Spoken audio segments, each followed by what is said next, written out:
executive session, please? So moved. Motion by Dr. Woodford, second by Mr. Hester. Any questions? There being none, all in favor of the motion, let it be known by the word aye. Aye. Opposed, no.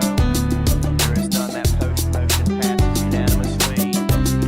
With that, we have reached the end of the agenda for the 3 o'clock meeting. We have a motion to adjourn. Second. Motion by Mrs. Freeman, second by Dr. Woodford. Any questions? There being none, all in favor of the motion, let it be known by the word aye. Aye. Opposed, no. There is none. That motion passes, and we have now adjourned the 3 o'clock meeting, and we'll start up the 4 o'clock meeting in just a minute.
Good afternoon. It is now 4:02 p.m. I call to order the committee meeting of the Bibb County Board of Education for Thursday, July 16, 2026. Welcome, everybody.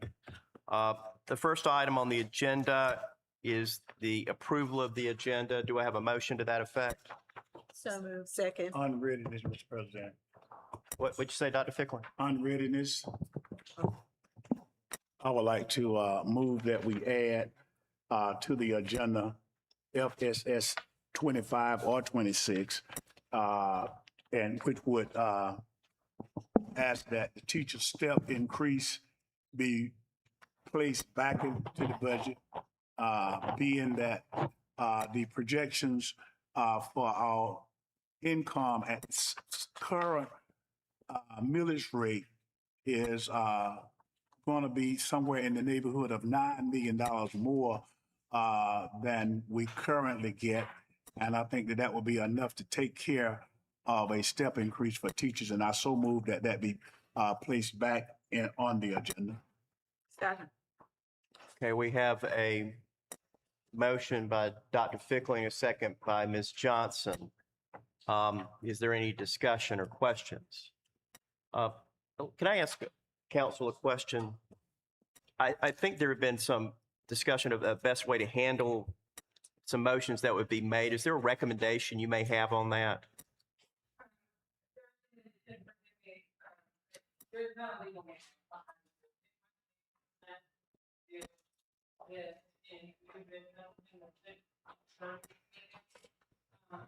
Rather than running it through city and then running it then letting you guys the 30 days for our official meeting. The 4 o'clock meeting reports to the 6:30 committee, to the body of the whole. And items like this, I think, should be done in the committee and then reported out to the full body. All right. That's just a general way, you know, that.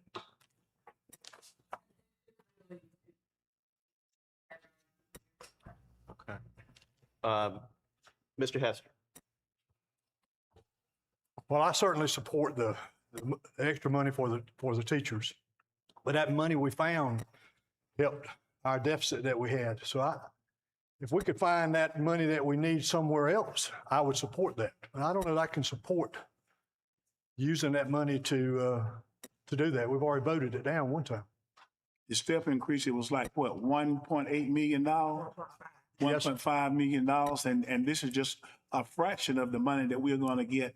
I don't know whether we would call it a windfall or not, but the reevaluation of the property is making our receipts from the tax go up by about $9 million. So $1.5 million for step increases really wouldn't bother that money a whole lot.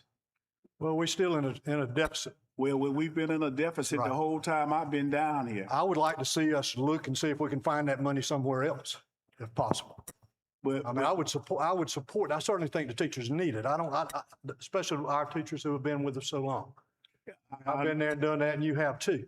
Mhm. But But if We've we got some can money find it issues. somewhere else, I think that will be a job for the people that work in budgetary, but we can go ahead and set the policy that we want to go ahead and put that money, that step increase back in place for teachers. And then as we look at this budget, we can perhaps identify a place where it can come from. And I think a good place to start is where we have duplication of administrators. Can I make one point, and then if it still seems pertinent, I'll let you go ahead and talk. What we're talking about right now is simply amending the agenda, not necessarily the merits of the motion itself. And can I get you, Dr. Fickling, to restate your motion, just make sure I've got it clear, please? That the step increase for teachers be placed back into our budget, being that we are going to get a $9 million increase after the property evaluation. And did I hear you wanted to add that it's FSS 25? Is that 25, correct? yes. All right. Thanks for the clarification of that motion. We do have a second. Go ahead, Mr. Freeman. For confusion's sake, there was an FSS 25 budget amendment. There was an FSS Was your mic on, 25, Mr. Freeman? yeah, it is now, I think. Okay, thank you. Budget amendment that was removed from the agenda.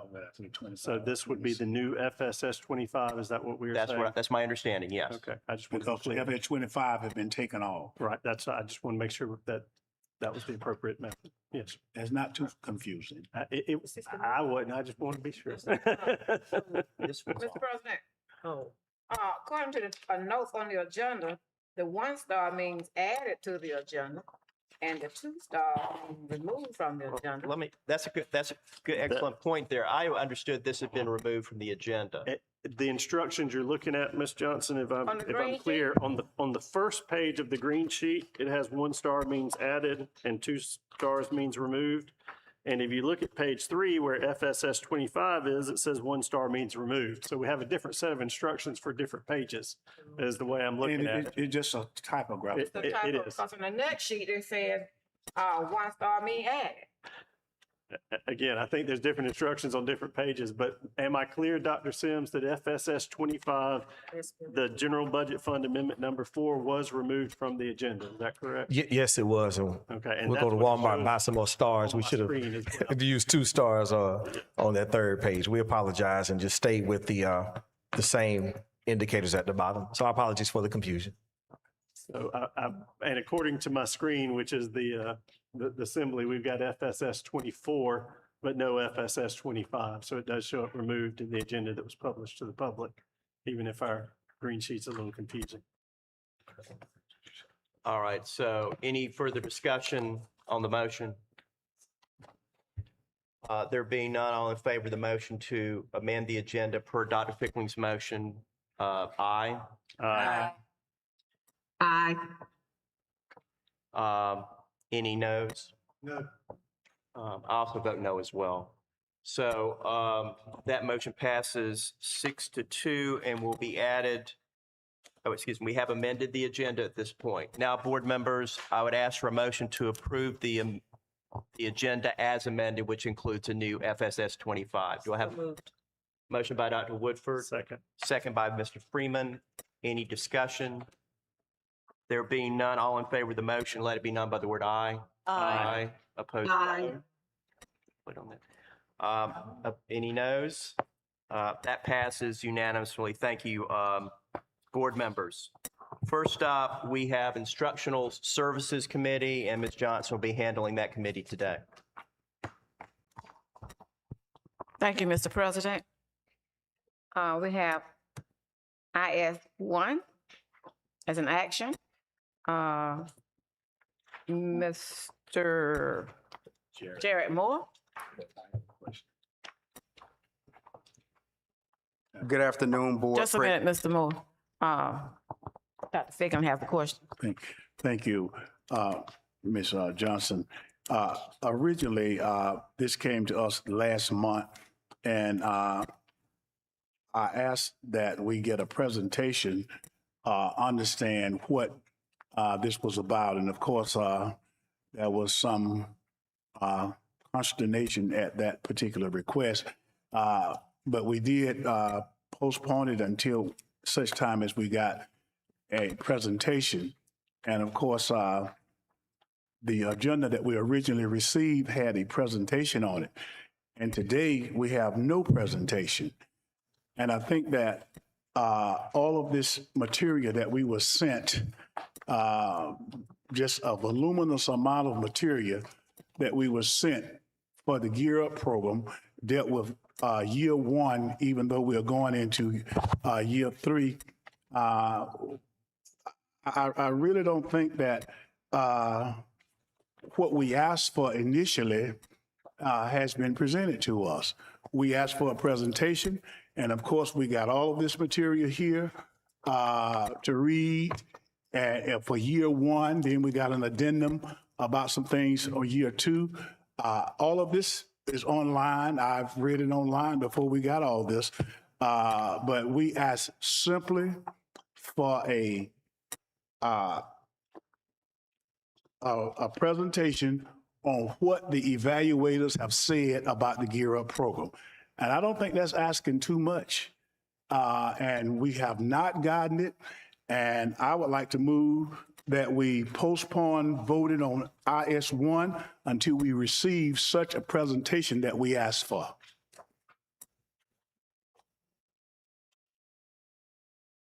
Do you want me to handle that, Ms. Johnson, or you want to do that? I think I can handle it. Okay, Ms. Johnson, no problem. Mr. Moore, are you prepared to give us a presentation? I'm prepared to present the action memo. We also provided the reports that were asked during the previous meeting. And thank you for that question, by the way. The Gear Up grant cycle runs from September 1st through August 31st. So we're still in year two of implementation, but we provided, what was asked for was evidence of the evaluator's work and a report indicating what the evaluator stated in terms of the progress of our project. And so we provided that documentation. So are you prepared to present that to us, the information to us today? Well, we provided Other it than with the what's in the supporting- folder? I think you want it done orally? Yes, like everything else we get a presentation, and we have not received a presentation on this. And to give us all this information, you know, I was kind of flabbergasted that we would receive this voluminous amount of information without a presentation like we get on everything else we asked for. We wanted to make sure that we were responding to the correct request that was stated in the previous board meeting. And I believe the request was, and you know, we could certainly at any point that you ask, prepare a presentation to deliver Well, to we you. were told that a presentation was going to be prepared in our initial agenda that we received, and it was not until today that we learned that there would be no presentation. Dr. Ficklin, we can have a presentation and have that available at the next board meeting. Thank you. Mr. Freeman? Is there any issue with the grant with tabling this until next month? We begin a new grant cycle on September 1st, and so we would be out of compliance with the Department of Education if the renewal for our external evaluator is not approved. But as far as if we tabled it and voted on it in the August meeting, would that keep us in compliance No. if it was passed?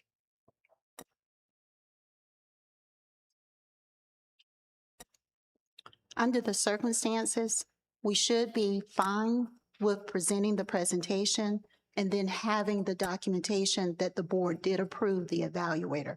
That is the most important piece of this work right now.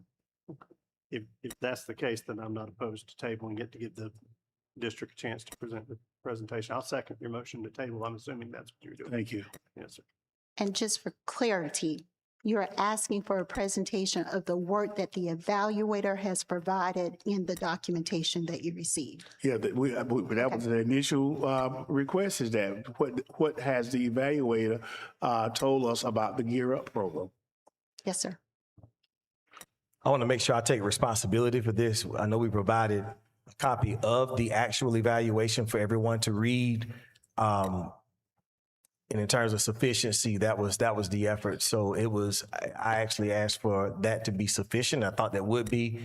So I'll take responsibility for that, but we'll take that same evaluation that you've had the opportunity to read, translate its contents into a presentation. A opportunity to read all of this has not been presented. This is a voluminous document, along with the other stuff that we have to read. Of course, I've read it.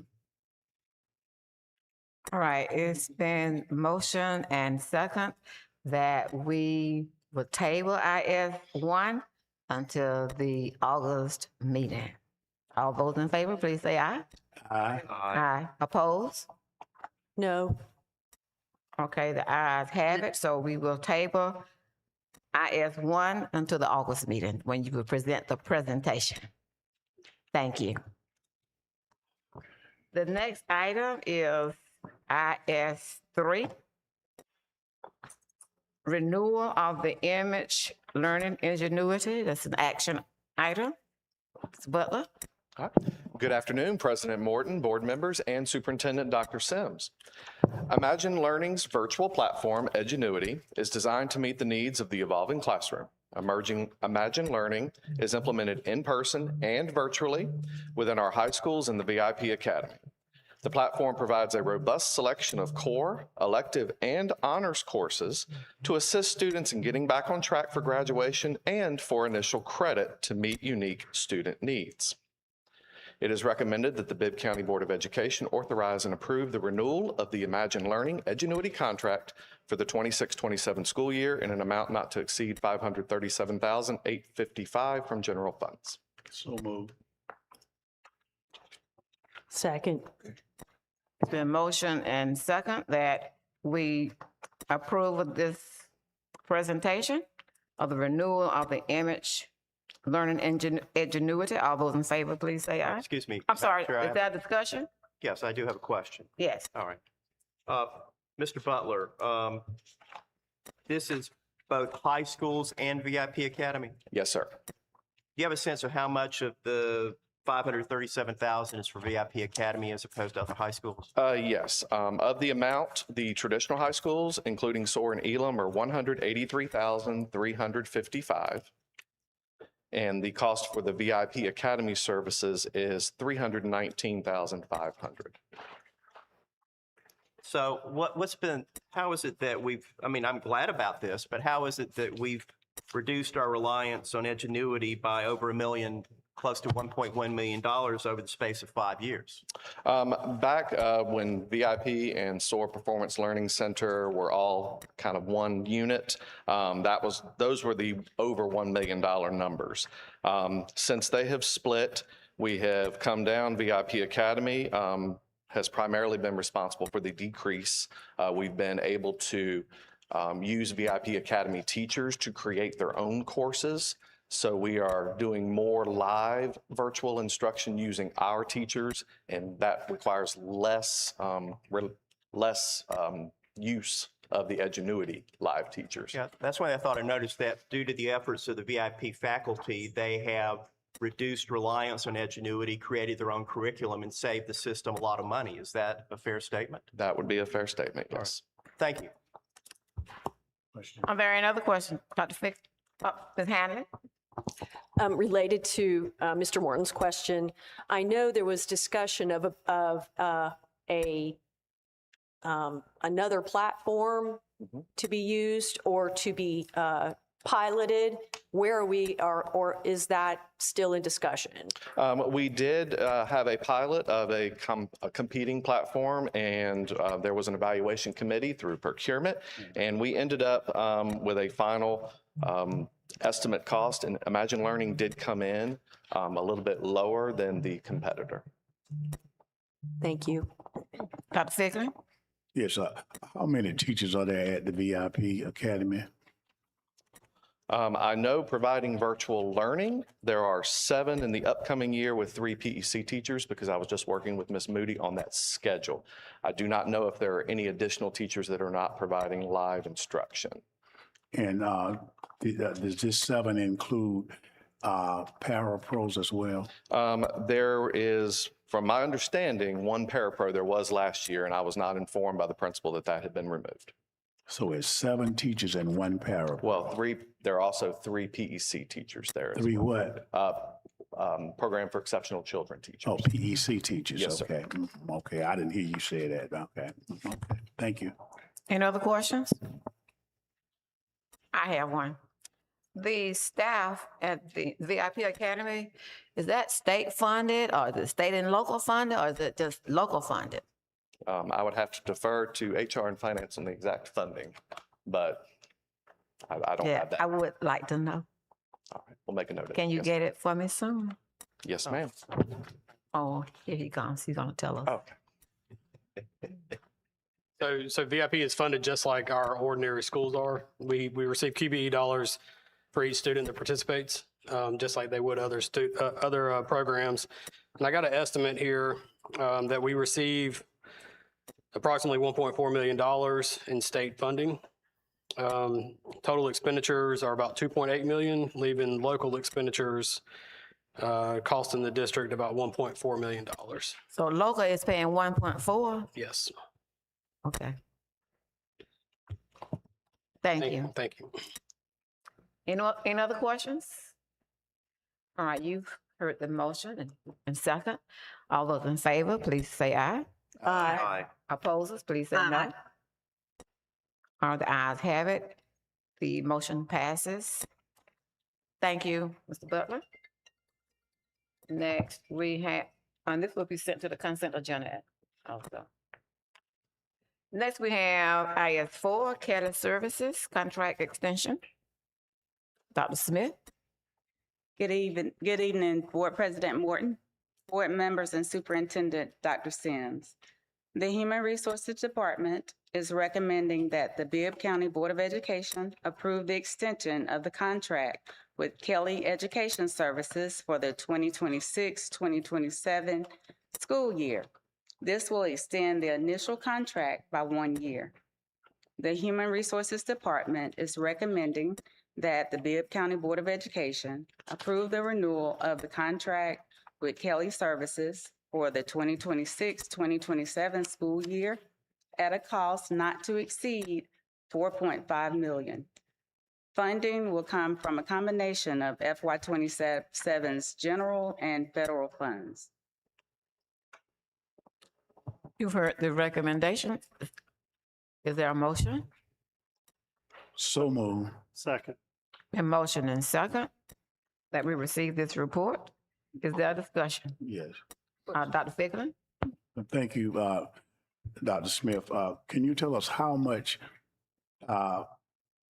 did we pay Kelly Service in all funds for the previous year? Yes, sir.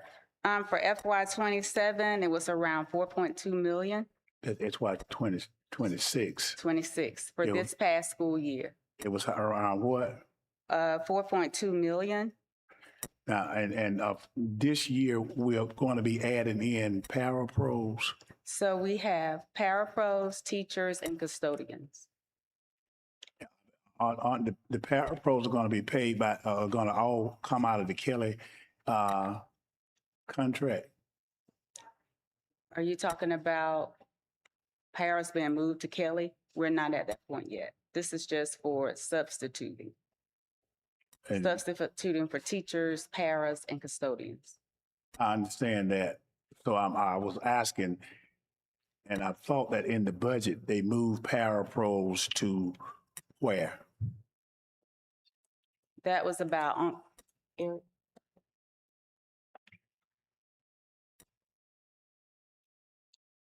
So each parapro is budgeted through salary and benefits. So they are, the budget lies within the salary and benefit. If we move them to Kelly Services, or another vendor because of cost, may make us go out and bid it. We would have to bring back an action memo to increase that as we see fit and add those parapros. So right now, what are you saying? And speak up a little bit, I'm kind of hard of hearing. Yes, sir. Yeah. So the budget is not going to change, but the place we procure the parapros from may change. This right here doesn't include those parapros at this point in time. Once we get a contract for that, we would bring So it you back to have the some board. other options to get parapros other than Kelly Services. That's what you're saying? We're exploring those right now. Yes, sir. What's that? You're We're exploring? exploring those? that, yes, sir. Okay. Yes, But they were moved from the regular budget. Well, we know the number of positions that we need, and so they lie and are accounted for within that position in salary and benefits. So we have the money accounted for. We just have to find a vendor and then bring that requisition or that action memo for that vendor to the board. That makes sense? It makes sense in a way. In another way, it doesn't, but thank you. Yes, sir. Yeah, I have a question, because I asked that same question I think it was last month, about the parapro. And we were told that the parapros were not going to be included in the Kelly Services. Exactly. So are we considering putting the because we were discussing about the health and the teacher retirement, and if we put them with the Kelly Services, they more than likely would not be getting the TRS and the insurance. So I thought y'all brought back to us that we weren't not going to consider Kelly Services for the parapros. I think that was If I may quickly interject, this action memo is only for substitutes for current paraprofessionals. teachers. Yeah, teachers, but we're including, what are the three we're including again? Substitutes. Teachers, paraprofessionals, Yes. and custodians. Only substitutes are Only covered in this, substitutes. right? Not parapros. Teachers, subs for a parapro when they're out, and a Okay. sub for custodians when they're out. Thank you. That's And- clear. And this is not addressing hiring actual parapros from this fund. This is for substituting parapros. Gotcha. Thank you. Are there any other questions? Dr. Wortham? Thank you. Excuse me. How are our Kelly Services staff evaluated? Who does that? Do the district do that, conduct that evaluation, or does Kelly Services? Kelly Services. They evaluate their staff. With feedback from Are you talking about the folks that come in the and staff, sub, the substitutes? enter their staff? So their substitutes, if we're having issues with the sub, they receive that feedback from our principals moving forward. But as far as their staff members that belong to Kelly, they evaluate their staff members. They will take our feedback with the subs. Okay. Thank you. Are there any other questions? Since there are no more questions, we're ready for the vote. All those in favor, IS 4, please say aye. Aye. Opposers, please say no. IS 4 passes and will be sent to the consent agenda. We will send IS 1 and IS 4 to the consent agenda. Thank you. Mr. President, this ends our Instructional Services Committee report.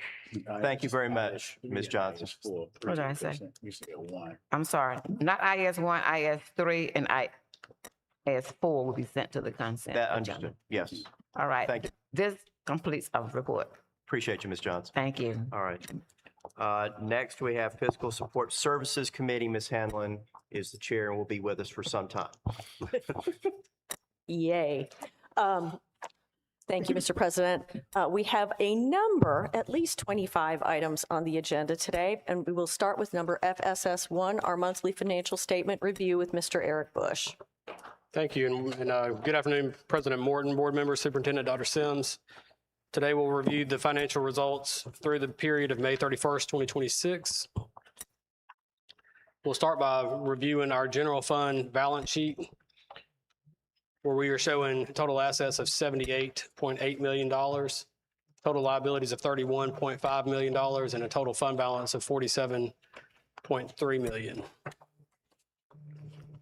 Looking at our statement of revenue and expenses for general funds, we have collected $241.8 million of our budgeted revenues. That's approximately 85% of those. And we have expensed or encumbered $263.6 million, roughly 86 or 87% of our budgeted expenditures. Looking at our allocation of expenses, we highlight that instruction, pupil services, and improvement of instructional services equal a total of 68%, which represents that 68% of our dollars are going directly to a classroom. And moving to our balance sheet for all of our funds, we are showing total assets of $763 million, total liabilities of $56.8 million, and a total fund balance of $706.2 million. As of May, we had cash on hand of $25.5 million, investments of $101.6 million, leaving us with total liquid assets of $127 million. And looking at our statement of revenue and expenses for all funds, we've collected $345.5 million of our budgeted revenues, roughly 92.8% of those, and we have expended or encumbered $409.8 million, roughly 99% of our budgeted expenditures.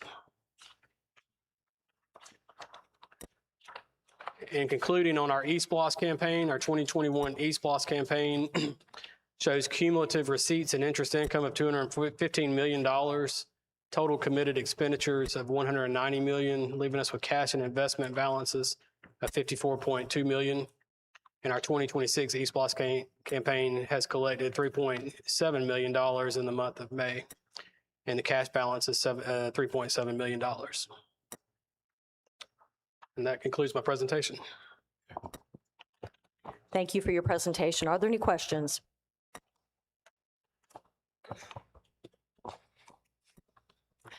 Hearing none. Moving on to number FSS2, request for authority to proceed with the tax anticipation note. Mr. Bush. Thank you. We do have a short presentation in front of the action for the resolution. The staff anticipates a cash flow timing mismatch during the calendar year 2026, arising from differences between our ongoing operating expenditures, such as salary and benefits and operating costs, versus our receipt of ad valorem tax revenue. We want you to talk about the TAN just for a few minutes here. School district expenses are higher than revenues in almost every month until taxes begin to be levied in October through December. This reduces, a TAN fills that gap of those anticipated low point in cash. What is a tax anticipation note? It's a very short-term note that fills the gap before we collect our tax revenues. Those instruments can be either tax exempt or taxable. The principals of TANs may not exceed 75% of the total gross income from taxes of the previous year, and the law requires that they be paid back in full by December 31st of the year issued. As we mentioned before, most school districts and local government expenses are higher each month until October and December, when we collect a large sum of money that allows us to operate throughout the rest of the year. In addition, most state and federal grants are reimbursed in arrears, meaning that we are using general fund cash to pay for grant expenditures anywhere from 30 to 180 days in advance, which uses our cash reserve sometimes, or all the time on an ongoing basis. In addition, depletion of cash reserves throughout the year create the need for this tax anticipation note in FY27. And continuing to budget this negative operating general fund balance will continue to put pressure on cash availability during the summer or fall. Try to simplify this graph showing our cash position. If you look at the bars, the total cash is in dark blue, and that shows how much revenue we're receiving each month, or how much cash we're bringing in each month. The orange bars are showing the cash outflows for each month, which you can see are higher in most months other than November and December. And those lines, the dark green line represents the estimated cash if we do not have a TAN. And you can see those low points around 10 and $15 million. What that doesn't show is the breakdown of the weekly cash flow, where some points in October we're getting down to very low cash because of our semi-monthly payroll. But the light green bar is there to represent implementing this TAN and how that sustains operational cash flow throughout those low periods. The next is a timeline of the next steps. Today, we are asking for an initial resolution to pursue a TAN, followed by a distribution of bids by our financial advisors.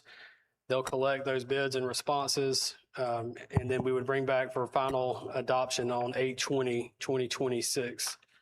The maturity of that note is no later than 12/31, but we're anticipating that to be before we leave for Christmas break. So it will probably be between the 15th and the 20th. We are going to ask for an additional amount of $35 million. If you look at this line, I've had a red line here, and I know it's a little bit above our expenses, but in order to comfortably maintain a balance where we're not running too thin, we've put our minimum at $35 million. We don't have to draw down that whole $35 million, but it's there in case we need it. We have estimated this will cost roughly $400,000 to $500,000 in interest expense and fees, either legal fees and financial advisor fees.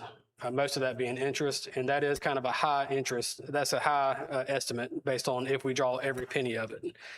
So that number should be a little lower, but we just want to put that out there. And we'll get more firm numbers once those bids come in and once we know the rate implications. And are there any questions before I proceed with the action memo? You received the recommendation. Is there a motion to approve? So moved. We said a presentation. Oh, it's a presentation. Okay, sorry, I thought it was an action item. Oh. Got it. Oh, well, I have a question then, if he asking for questions now. Dr. Ficklin. Thank you so much, and thank you, Mr. Bush, for your presentation. In looking at a tax anticipated note, basically it says that we are fearful that we will not have enough money to do what we need to do, especially pay teachers. And that is the reason that I am in favor of this, because I don't want any of our employees to think that they will not get a check. So I'm in favor of the tax anticipated note. But generally, when a tax anticipated note, and I say that's in city government, is requested or issued, there is a cash flow analysis that we can look at and see where the cash is going and what kind of revenue is being received. Are you prepared to give us such an analysis of the cash flow? Yes, sir. We've given a preliminary one that that we can provide that will show high level month to month what that looks like. Yeah, when I ask about analysis, what's being paid in each of those various categories that you pay out and what's coming in? Yes, sir. To balance that out so that we will be able to look at that analysis and be knowledgeable of why we need this TAN. Yes, sir. We'll prepare that for you. I will appreciate it. No problem. And now the interest rate is another question. Initially, you said it would be about a 7% interest rate, which is kind of high on a tax anticipated note. Are you all negotiating to get it down? So that is a maximum. We have our financial advisors here today from PFM. She can give you a little bit of a preliminary look at what rates are around the market right now. Okay.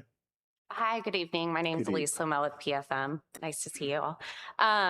We do put a kind of a lot of cushion in there on the max interest rate just because we don't know what we're going to get back. We don't know how the market's going to move. We did get preliminary rate indications from 2 banks, just kind of giving them, we didn't tell them the exact issuer, but gave them enough clues to kind of give us an indication. They both came in right on top of each other. I think it was around a 350 for tax exempt and then 440. Is that what I said? Yes, for taxable. So that's what we're looking at kind of right now if the market does not change. Okay, and with the market that we are dealing with the close of the Straits of Hamas, it's fluctuating, it's oscillating. Is this a good time to take out a tax anticipated note? Do we need to go ahead and hurry up and do it while the Straits of Hamas are open, or do we need to wait? It's quite a loaded question. So obviously we've had a lot of kind of crazy events happen over the past year. The market has not responded as drastically to all of them as kind of we might have expected. I think they're hedging it a little bit. So we're not seeing the drastic swings that I think we kind of maybe anticipated with some of these announcements. However, that being said, those are kind of the public market swings that we see that more drastically. We're going for the bank loan route, so going through a private bank or financial institution where it's a little bit more, we see a little bit more stability in times like these. So I think we'll be fine. Things are getting priced and done well. It's we're not seeing like super drastic swings, and they've actually gone down, I think, over the past month or so since we last ran. Thank you so much. Are there any other questions? I have some, but I'll ask them. Okay. Thank you for your presentation.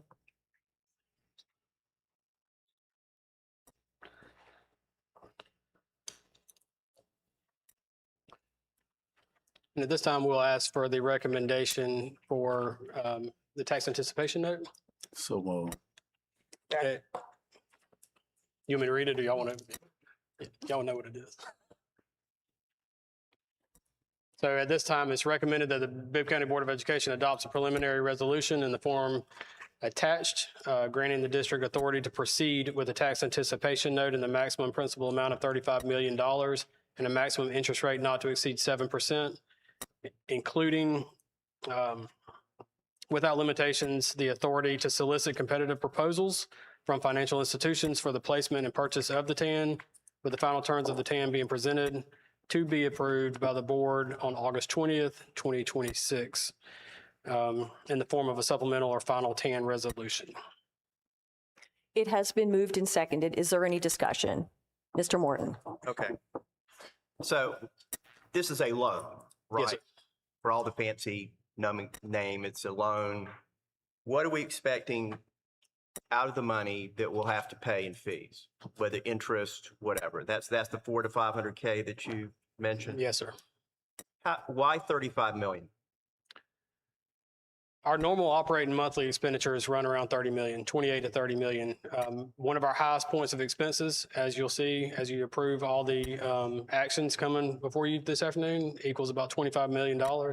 And those get paid in July and August because they start our year going.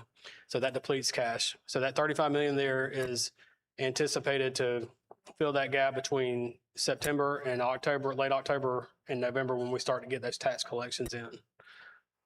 So when did you start thinking in your capacity as CFO that we might need a TAN? We saw the need about a year ago that this was going to be available. It was a possibility that we were going to need it. If you recall briefly, verbally, we, in the board retreat back in September, I believe, we talked about that as the budget was getting tighter. We talked about the need of TANs coming forward. So this time has come. We've done the analysis, and here we are. What I can tell you too, before we go, is we're probably going to need it again next year. We're already seeing that decline happening. Now, we haven't taken into consideration new tax revenue. So if the action isn't taken on that, that would definitely necessitate a TAN next year. But that could also change the outlook too, depending on the millage rate adoption. So the TAN that you're seeking basically assumes the current millage rate? Yes. And does it assume the value of the mill as it was for fiscal year 26 as opposed to what it might be for fiscal year 27? Correct. And I have to make that assumption because no action's been taken. No, I hear you. I hear you. Now, my understanding is because we have a budget deficit that we're considered now a moderate risk district. So that the budget deficit didn't create the moderate risk designation. That was a result of the couple audit findings we had that are now reported under the new law. So we had a audit finding that we reported back in August, I believe, April maybe. When we turn those into Godot, they determined that we're a moderate risk district, and we become a moderate risk district because of that finding. If we do not have findings this year, we would come off of that list in 1 year. So if we did not have a budget deficit, we would come off that list. Is that what you're saying? No, that's not what I'm saying. The Okay, budget. Tell me what you are saying then, please. The moderate risk district is based on audit findings. It is not based on a budget condition or a budget deficit. Okay, I was told something different. Okay. Dr. Sims, didn't you go to a conference this week that talked about that? Yeah, the primary piece to CFO Bush's point are the audit findings. However, in that training, they also talked about cash flow deficits, fund balance deficits, and budget deficits. Those three were on the table as well.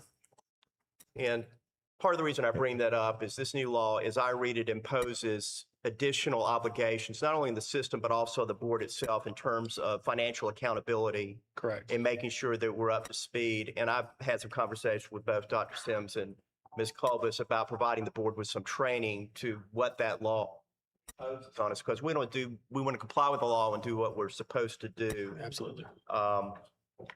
But it at least sounds like to me there's a need for some long-term planning to try to address potential new realities in funding, as well as how we eliminate the budget deficit we've had.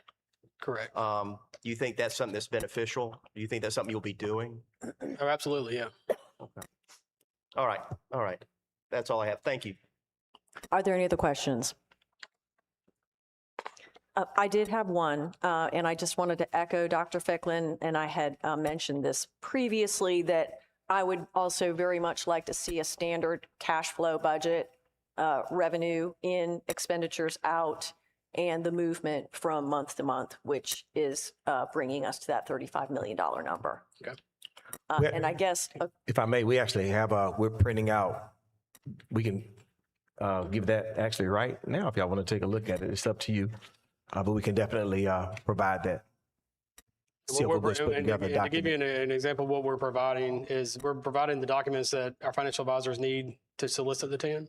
So it is a high-level outlook, but if we need to look at it further and deeper, if you want that deeper look, just let us know and we'll develop something.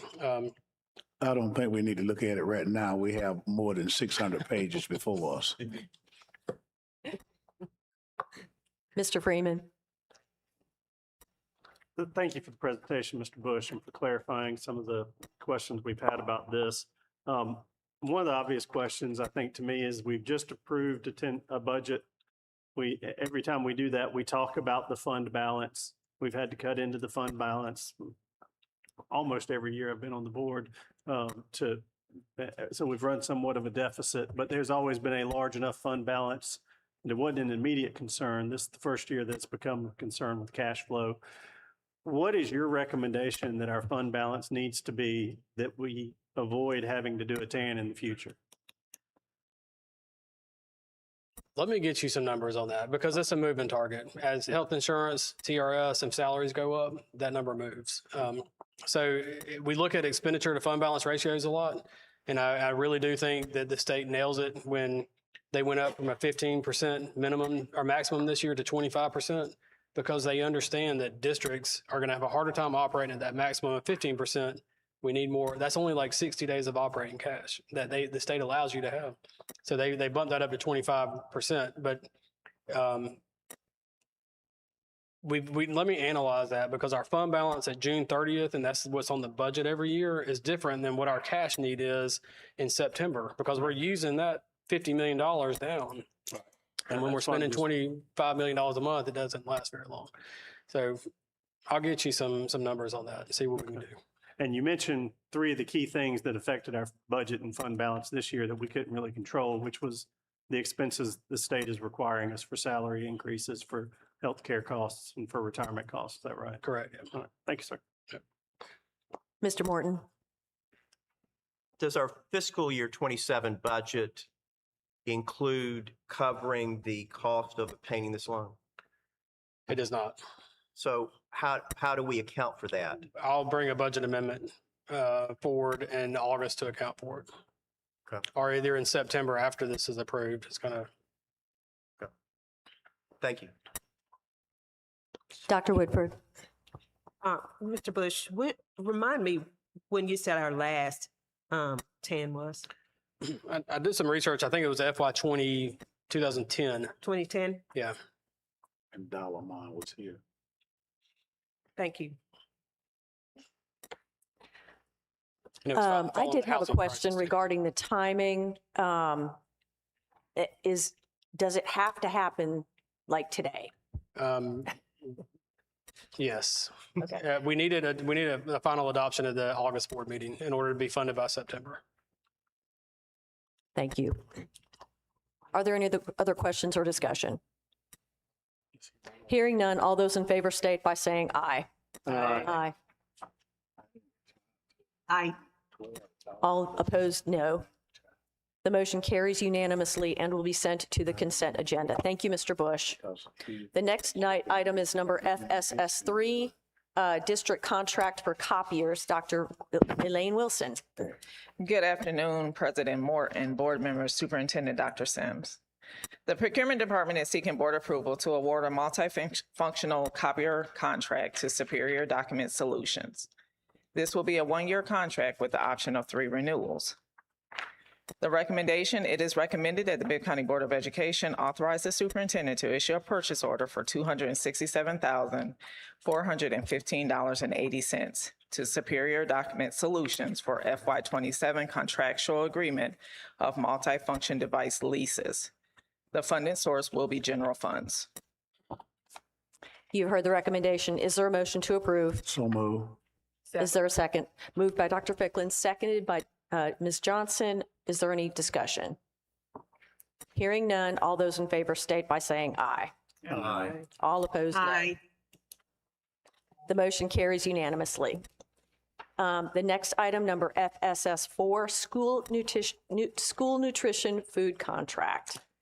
The School Nutrition Department is seeking board approval to issue a purchase order on an as-needed basis for purchasing food items for school nutrition food service for FY 26-27.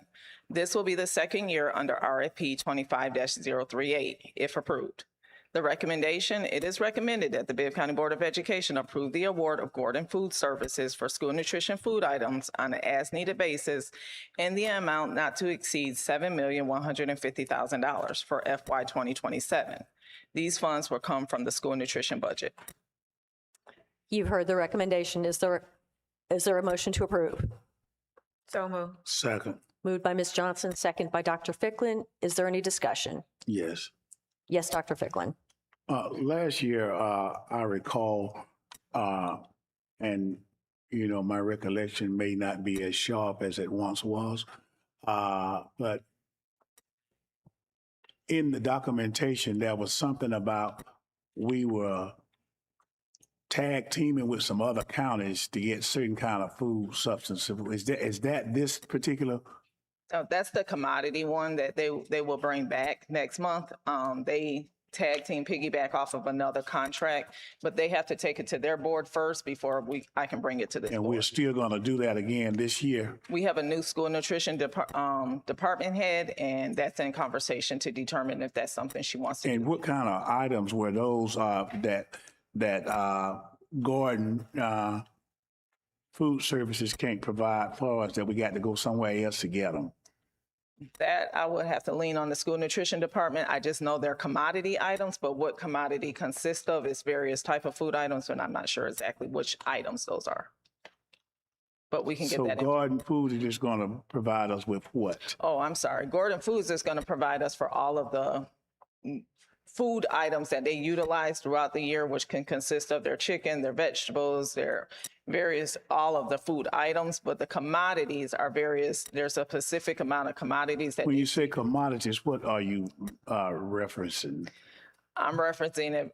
It could be like maybe the frozen chicken that the USDA says that they have to get a certain type from, and that there's another county that's already in contract with certain vendors, and we piggyback off of that. Okay, I knew I remembered something about piggybacking, and I didn't see it in this, so that's coming later on. That will come as a separate. Thank you so much. You're welcome. Other questions? Hearing none. All those in favor state by saying aye. Aye. All opposed, no. The motion carries unanimously. The next item is number FSS 5, renewal of milk and dairy contract. The procurement department is recommending that the Bibb County Board of Education approve the renewal of the milk contract for FY 26-27. This will be the third renewal of IFB 24-009. It is recommended that the Bibb County Board of Education authorize the superintendent to enter into a contract with Thomaston Milk Company for $1 million to provide milk and dairy for all schools and central kitchen for FY 26-27. These funds will come from the school nutrition fund. You've heard the recommendation. Is there a motion to approve? So moved. Second. Moved by Ms. Johnson, second by Dr. Ficklin. Is there any discussion? Hearing none. All those in favor state by saying aye. Aye. Aye. All opposed, no. The motion carries unanimously. The next item, number FSS 6, is school nutrition paper contract. Dr. Wilson. The school nutrition department is seeking board approval to issue a purchase order on an as-needed basis for purchasing of school nutrition food service paper products for FY 26-27. This will be the second year under RFP 25-036 if approved. It is recommended that the Bibb County Board of Education approve the award to the listed vendors for school nutrition food service paper items on an as-needed basis in the amount not to exceed $480,000 for FY 2027. These funds will also come from the school nutrition budget. You've heard the recommendation. Is there a motion to approve? So moved. Second. Moved by Mr. Freeman, second by Mr. Hester. Is there any discussion? Yes. Yes, Dr. Ficklin. What was that contract last year for paper items? What was that contract last year for paper items? Southeastern Paper Group was the same vendor that we utilized last year. And was it $1,506,490.45? That might have been the Southeastern Paper Group for custodial that's also in here. So we use one vendor for both of them. I can't remember exactly how much custodial was to the school nutrition was. So it has been divided up now. It's the same company. It just comes from two different funds, but it is one company that's providing basically all of the paper and custodial. And what's the number for this year? For school nutrition, it's $480,000. I do have the action member for custodial, but it's coming.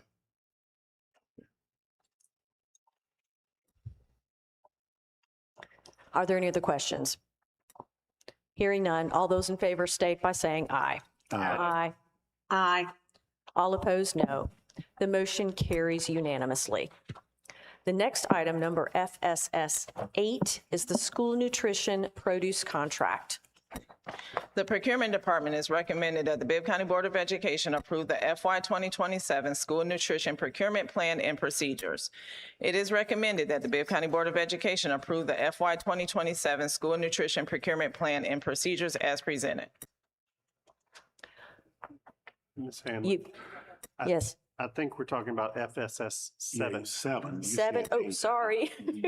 Okay, procurement plan. Okay, yes, I jumped over it. Is there a motion? So moved. Move to approve. FSS 7. Second. Okay, moved by Mr. Freeman, seconded by Dr. Woodford. Is there any discussion regarding the procurement plan? I have a question. Yes, Dr. Woodford. Was there a plan for 2025? Yes, 2025, 2026, and 2027. Because I didn't see that one. Okay, thank you. Make sure. Are there any other questions? Hearing none, all those in favor state by saying aye. Aye. Aye. All opposed, no. The motion carries unanimously. The next item, number FSS 8, is the school nutrition produce contract. The School Nutrition Department is seeking board approval to issue a purchase order on an as-needed basis for purchasing produce items for the school nutrition food service for FY 26-27. This will be the second year under RFP 25-035 if approved. It is recommended that the Bibb County Board of Education approve the award for the listed vendors for school nutrition produce items on an as-needed basis in an amount not to exceed $1.4 million for FY 2027. These funds will come from the school nutrition budget and the Georgia DOE grant that has been approved. You've heard the recommendation. Is there a motion to approve? So moved. Second. Moved by Dr. Ficklin, second by by Mrs. Johnson. Are there any questions? Yes, that's one. Dr. Woodford? What was the actual cost for last year or last school year?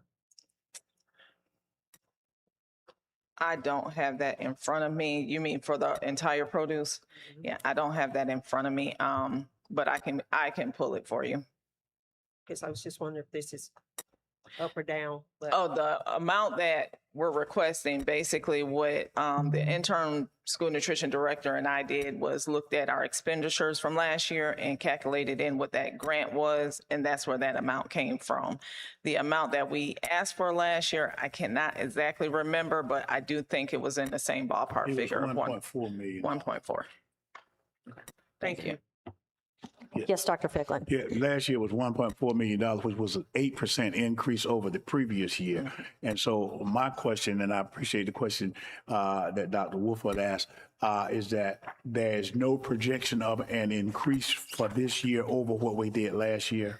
Good question, because I asked that same thing, but she stated because of that grant that they received, that's why she was comfortable keeping it at the 1.4 because it would take on some of that money that they no longer have to spend. That's why she didn't have to increase it. So then the actual question then is just how much was it last year? And you're going to get that back to us. I'll get that back to you. Thank you so much. You're welcome.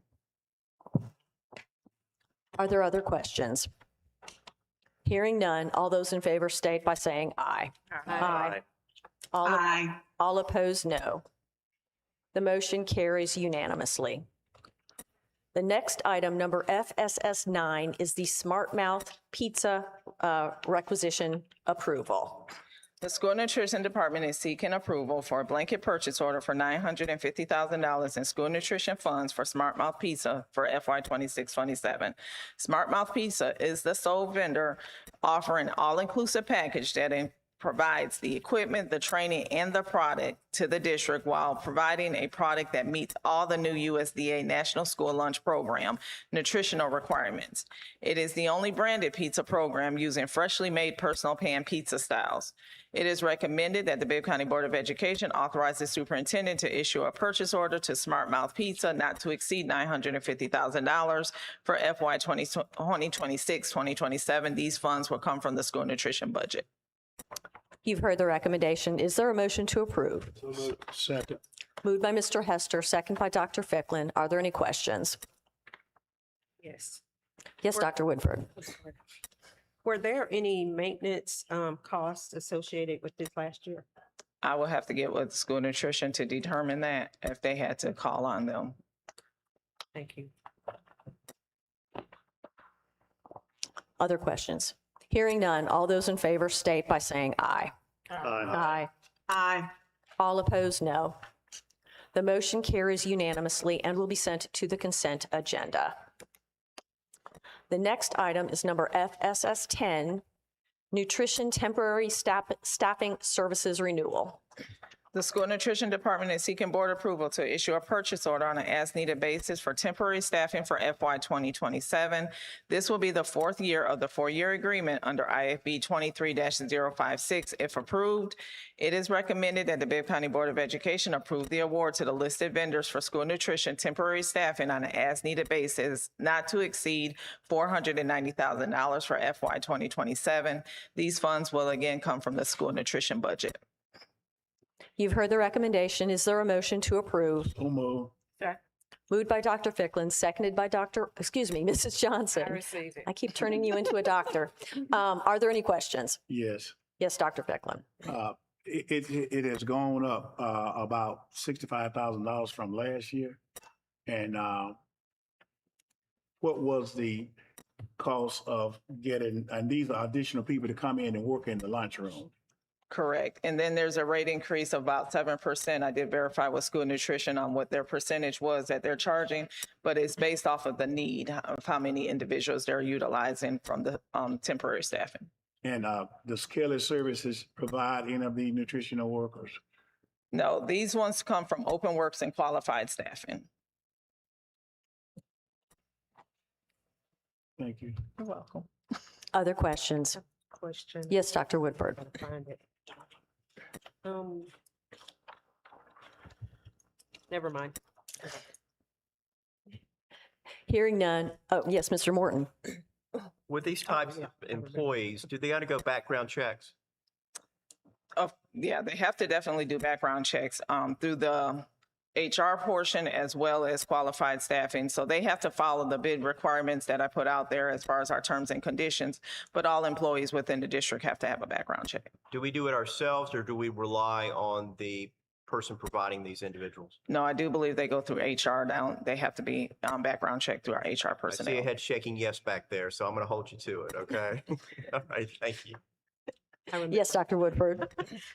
So since we're in budget season and I see this word blanket, it kind of gives me pause. So if you could explain why we're using that in Right. this case. So a blanket requisition is that they go ahead and put a PO out there for the maximum amount that we have brought to you, and then they basically chew off of that throughout the year. So they don't have to create POs each time they're trying to pay these invoices. Pun intended, right? Okay, thank you. Other questions? Hearing none. All those in favor state by saying aye. Aye. Aye. Aye. All opposed, no. The motion carries unanimously and will be sent to the consent agenda. The next item, number FSS 11, is the custodial contract award district-wide. The Maintenance Department is seeking board approval to issue a purchase order to Southeastern Paper Group. If approved, this will be the second approval under RFP 25-032. It is recommended that the Bibb County Board of Education authorize the superintendent to issue a purchase order to Southeastern Paper Group for the custodial supplies on an as-needed basis throughout FY27 in the amount not to exceed $450,000. These funds will come from the general fund. You've heard the recommendation. Is there a motion to approve? So moved. Second. Moved by Dr. Woodford, seconded by Dr. Ficklin. Are there any questions? Hearing none. All those in favor state by saying aye. Aye. Aye. Aye. All opposed, no. The motion carries unanimously.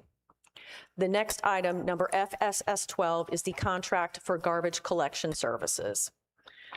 It is recommended that the Bibb County Board of Education authorize the renewal of the contract with Waste Management for garbage and recycling services within FY 26-27. This is the renewal of RFP 23-054.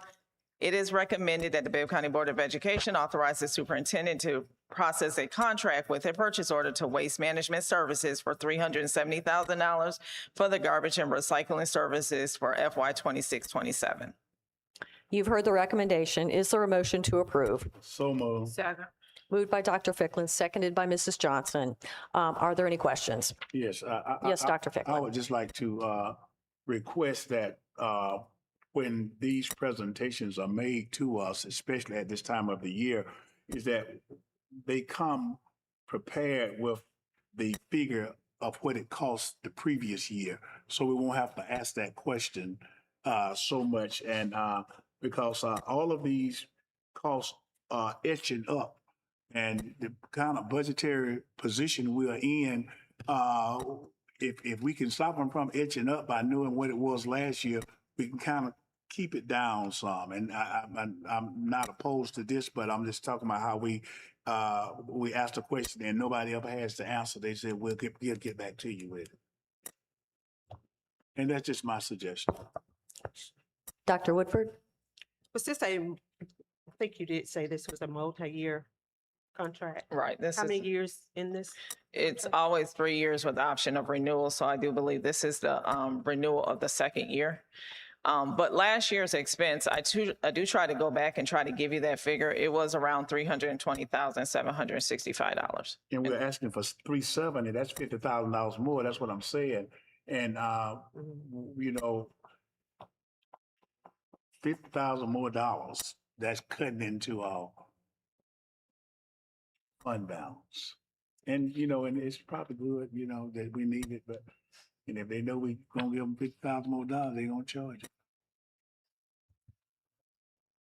So was that Yes, part Dr. of the Woodford. agreement? It's with a 3% increase, so they could have went up to at least 5%. That's what the RFP has, but he only went up 3% this year. And that's because the market rate there, we anticipate there's going to be an increase in cost, either by how many loads they pick up, even employee staffing, but he did give us only a 3% versus trying to go exactly to the 5%.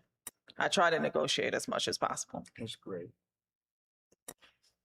Mr. Simmons?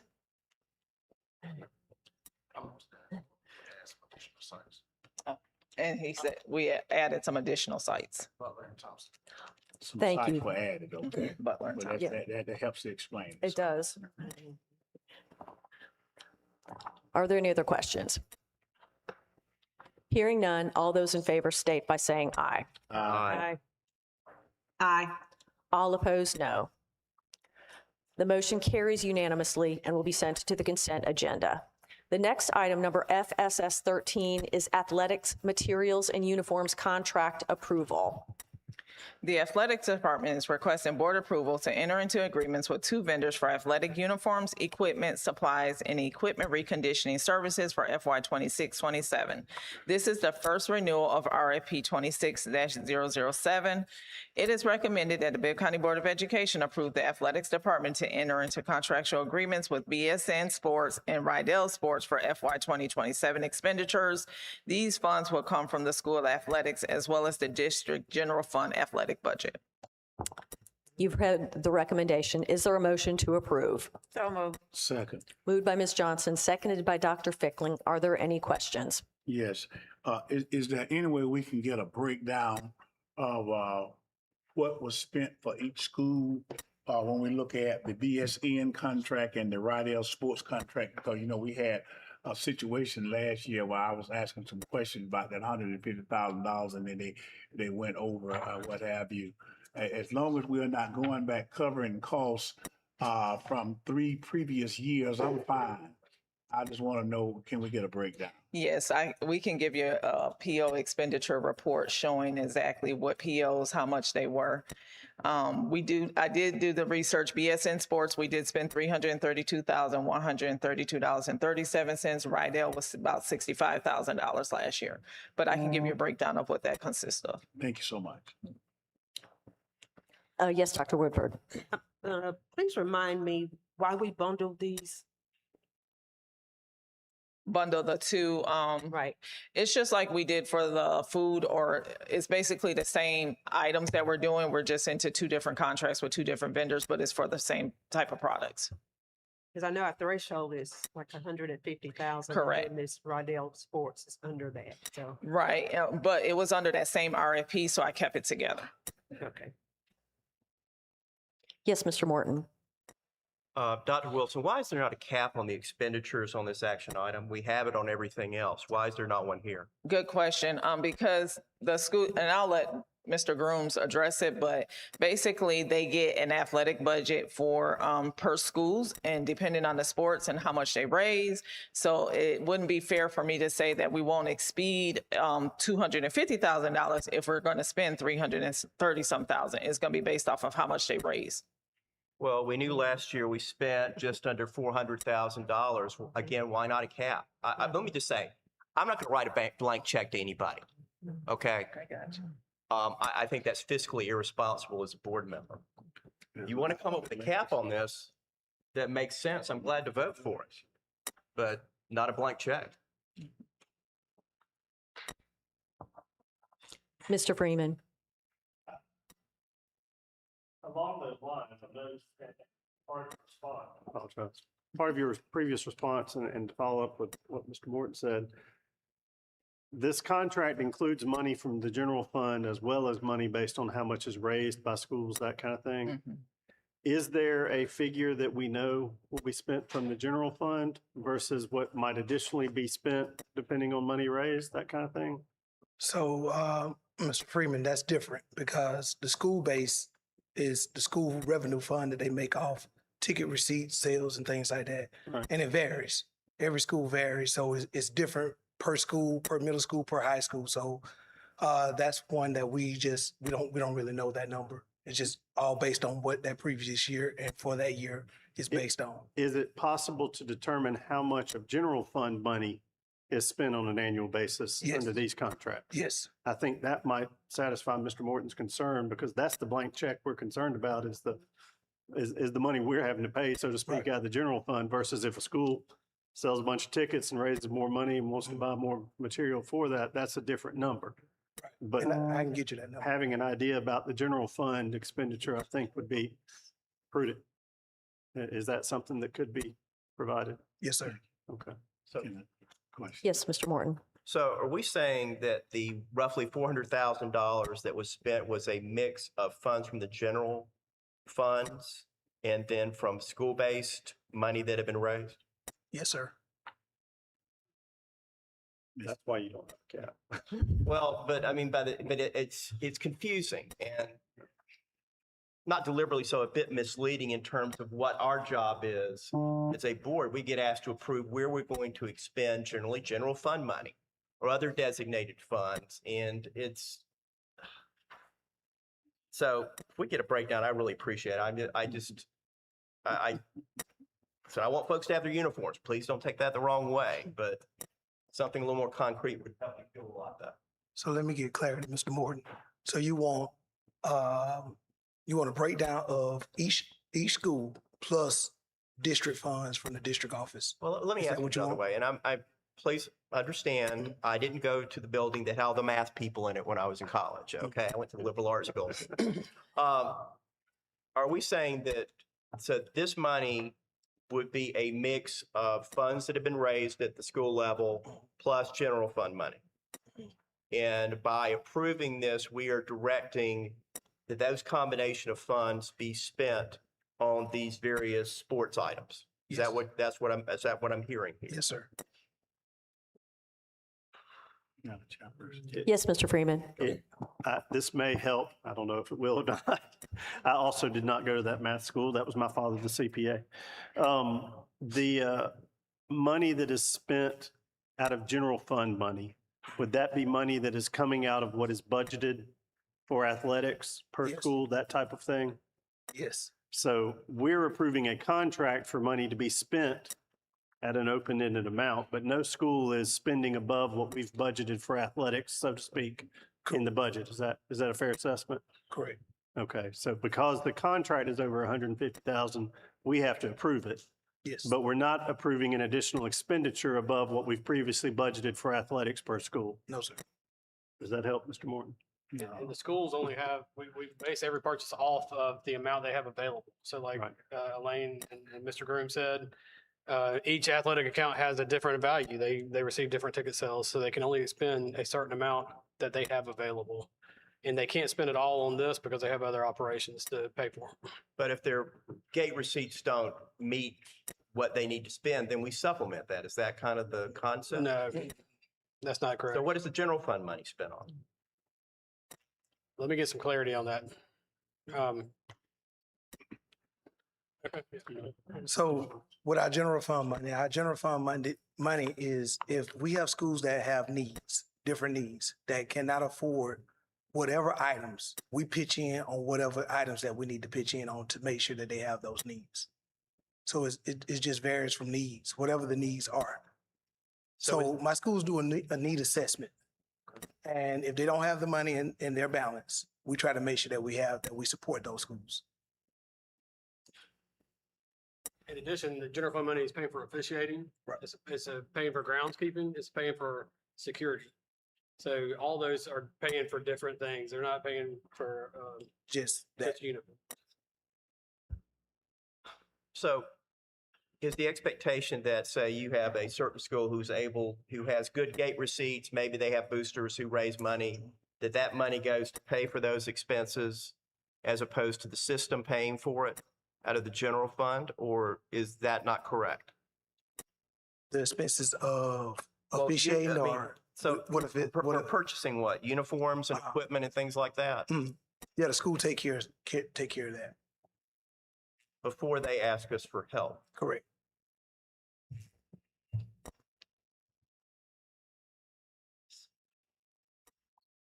I mean, I'm willing to approve this if I can do a cap on what the general fund spends. I mean, that's, Question. I mean, I'm comfortable doing that. I'm just, again, I'm just not comfortable essentially, I mean, just writing a blank check to people. Dr. Ficklin. Yes, thank you. And I'm just tickled pink that some of the same questions that I asked last year are coming up now. Please excuse me for laughing. But this is what I think it passed 7-1. And I'm in favor of them getting what they need. But I think that it would help us all if we could get a presentation of what happened last year, just so it would clear our minds as to what's spent where and from what account it comes from. And if that kind of presentation can be provided to us, I think it would help us all, because as you can see, there is some misunderstanding as to what happens with the athletic and how much the school raised and how much is coming out of the general fund. And it's just a whole mishmash of different kind of things happening.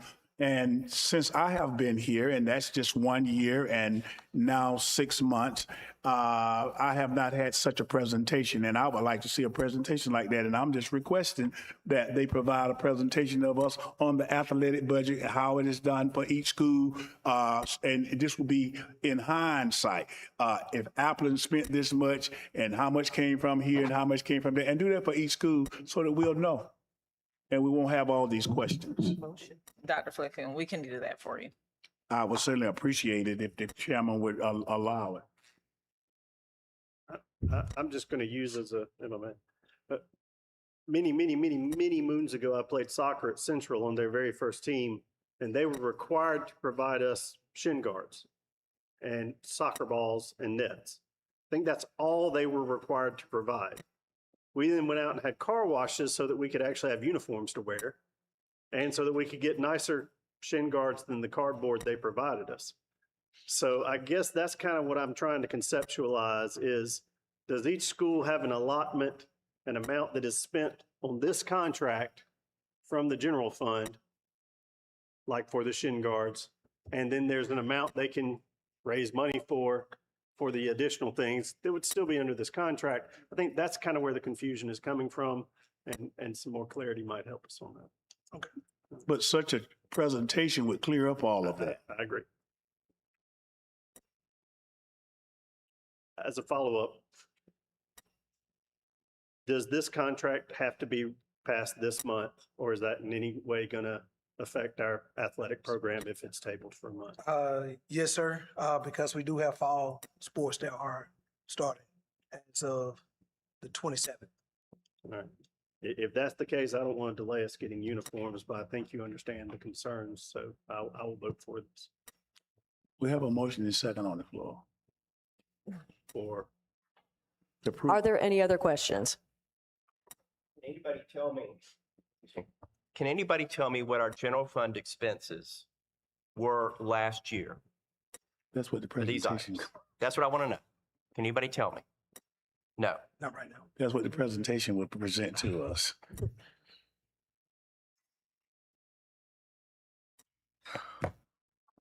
Call for All the right. question. I'd like to offer an amendment.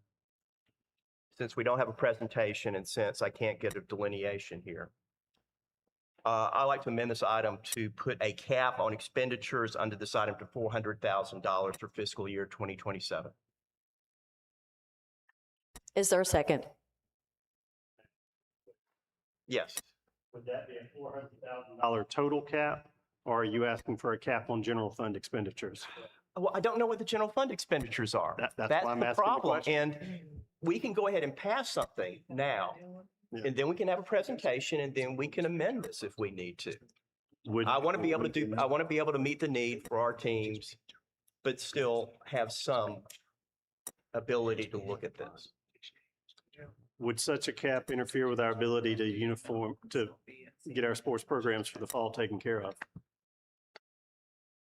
Did y'all hear the question? I know you were talking. They said, go ahead. If we put a general $400,000 cap on this contract at this time, would that allow you to do what you need to do for fall? And then if we need to amend it after you get your presentation together, would that in any way affect our sports programs? Yes, sir. Okay, then I'll second your amendment. All right, the motion has been amended and it has been seconded. Are there any questions or comments on the amendment? Hearing none, all those in favor of amending the budget to add a cap of $400,000 state by saying aye. Amending the current motion. Aye. Aye. Aye. Aye. All those opposed to the amendment state no. No. Did you vote, Ms. Johnson? The motion carries, the amendment to the motion carries 7-1. Now, as to voting on the amended motion to approve the contract with a $400,000 cap, all those in favor state by saying aye. Aye. Aye. All opposed, no. The motion carries unanimously and will be, will be carried, will be sent to the consent agenda. Thank you, Mr. Groom. The next item, number FSS 14, is the Legal Services Award of Contract. The Bibb County School District is seeking board approval for the renewal of RFP 25-029 for legal services for FY 26-27. This contract provides the district with general counsel that will include comprehensive legal support across governance, compliance, personnel policy, student services, and litigation matters. This will be the first renewal under RFP 25-029. It is recommended that the Bibb County Board of Education authorize the superintendent to issue a contract and purchase order to Parker Poe Adams and Bernstein LLP for $998,000 for legal services within FY 2027. You've heard the recommendation. Is there a motion to approve? So moved. Second. Moved by Ms. Johnson, seconded by Mr. Freeman. Is there any discussion? Question. Yes, Dr. Woodford. Is there a summary that could be shared with us of the services? No, just at some point. Just a summary. Okay, let's talk about that further in a different setting. Oh, sure. Thank you. Are there any other questions? Hearing none, all those in favor state by saying aye. Aye. Aye. All opposed, no. No. The motion carries 7-1. The next item is number FSS 15, Tyler Technologies. Oh, thank you, Dr. Wilson. Appreciate everything.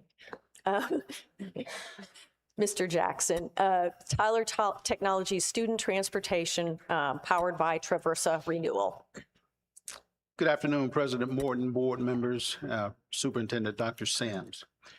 The Bibb County School District's Transportation Department has utilized a suite of Tyler Technologies products since 2011 in support of transportation operations for the district and for our students. Those products include, but are not limited to, routing software as well as field trip software. Last year's expenditures were approximately $176,000. It is recommended that the Bibb County Board of Education authorize the superintendent to issue a purchase order for $183,454.51 to Tyler Technologies for the renewal of contracted services of the Tyler Student Transportation Software Suite. The funding source is general fund budget. So moved. Second. It has been moved and seconded. Is there any questions? Hearing none, all those in favor state by saying aye. Aye. Aye. All opposed, no. The motion carries unanimously and will be sent to the consent agenda. Thank you, Mr. Jackson. The next item is number FSS 16, the naming of the baseball field at Westside High School, Ed DeFore Sports Complex. Mr. Grooms. Good afternoon, President, board members, and Superintendent Dr. Sims. This memorandum requests approval to name the baseball field at the Ed DeFore Sports Complex in honor of Eddie Ashley, former Bibb County School athletic director and longtime coach. Eddie Ashley graduated from Lanier High School and then the University of Georgia before an extensive career coaching baseball, basketball, and football throughout the district at Northeast, Southwest, and Southeast. Coach Ashley compiled a record of 333 to 165 win-loss record that included a pair of Region Coach of the Year honors and 3 stints as state-level All-State coach. He also served in multiple leadership roles, including 2 terms as the baseball chairman for the Georgia Athletic Coaches Association and serving as the Georgia Dugout Club South Baseball coordinator. After his coaching career, Mr. Ashley stepped into the role of district athletic director from 2011 to 2018 and was inducted into the Macon Sports Hall of Fame before passing away in 2020. It's the recommendation that Bibb County Board of Education authorize officially naming the baseball field at Ed DeFore Sports Complex as Eddie Ashley Field in recognition of his lasting contributions to Bibb County schools and the community. So moved. Second. It has been moved and seconded by Dr. Ficklin and Dr. Woodford. Are there any questions? Mr. Morton. Is the field currently named? No, sir. Okay. Just the softball field. All right, thank you. Other questions? Hearing none, all those in favor state by saying aye. Aye. Aye. All opposed, no. The motion carries unanimously and will be sent to the consent agenda. Thank you, Mr. Grooms. The next item is number FSS 18, district-wide propane fuel services bid. 17, gas and fuel. Jumped again. Gas and diesel fuel purchase contract. Good afternoon once again. Price quotes for diesel and gasoline are obtained from several fuel suppliers prior to placing each order. The order is then submitted with the company that provides the lowest quote. Last year's expenditures for gas and diesel was approximately $442,000. It is recommended that the Board of Authorization, that the board authorize the superintendent to issue purchase orders for gas and diesel fuel purchases from Walthall Oil Company, Mansfield Oil Company, and Boswell Oil Company in amounts not expected to exceed $450,000. The funding source is the general fund budget. You have heard the recommendation. Is there a motion to approve? So moved. Second. Moved by Dr. Woodford, seconded by Mrs. Jackson. Johnson. Thank you, Mr. Jackson, for your recommendation. Are there any questions? Hearing none, all those in favor state by saying aye. Aye. Aye. All opposed, no. The motion carries unanimously and will be sent to the consent agenda. The next item, number FSS 18, is the district-wide propane fuel services bid. Thank you. Mr. Jackson. A request for quote 26-28 was released in January 22nd, 2026, with Federal Gas providing the most advantageous quote for the district at 30 cents per gallon, at a markup of 30 cents per gallon plus applicable taxes above the propane terminal pricing.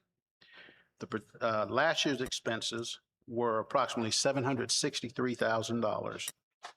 And this project is not expected, or this request is not expected to exceed $1.1 million. It is recommended that the Board of Education authorize the superintendent to issue purchase orders to Federal Gas for propane fuel purchases in amounts not expected to exceed $1.1 million. The funding source is the general fund budget. You have heard the recommendation. Is there a motion to approve? So moved. Second. Moved by Dr. Woodford, seconded by Mrs. Johnson. Are there any questions? Mr. Morton? Wow, it's a lot more. Can you tell me why? Yes, we continue to add propane buses to our fleet. So we have more buses for one. Yes. Okay. Matter of fact, propane buses right now can make up 72% of our school bus fleet. And we're hopeful if the board approves later in the year that we'll be purchasing more to replace some more older diesel buses that we have.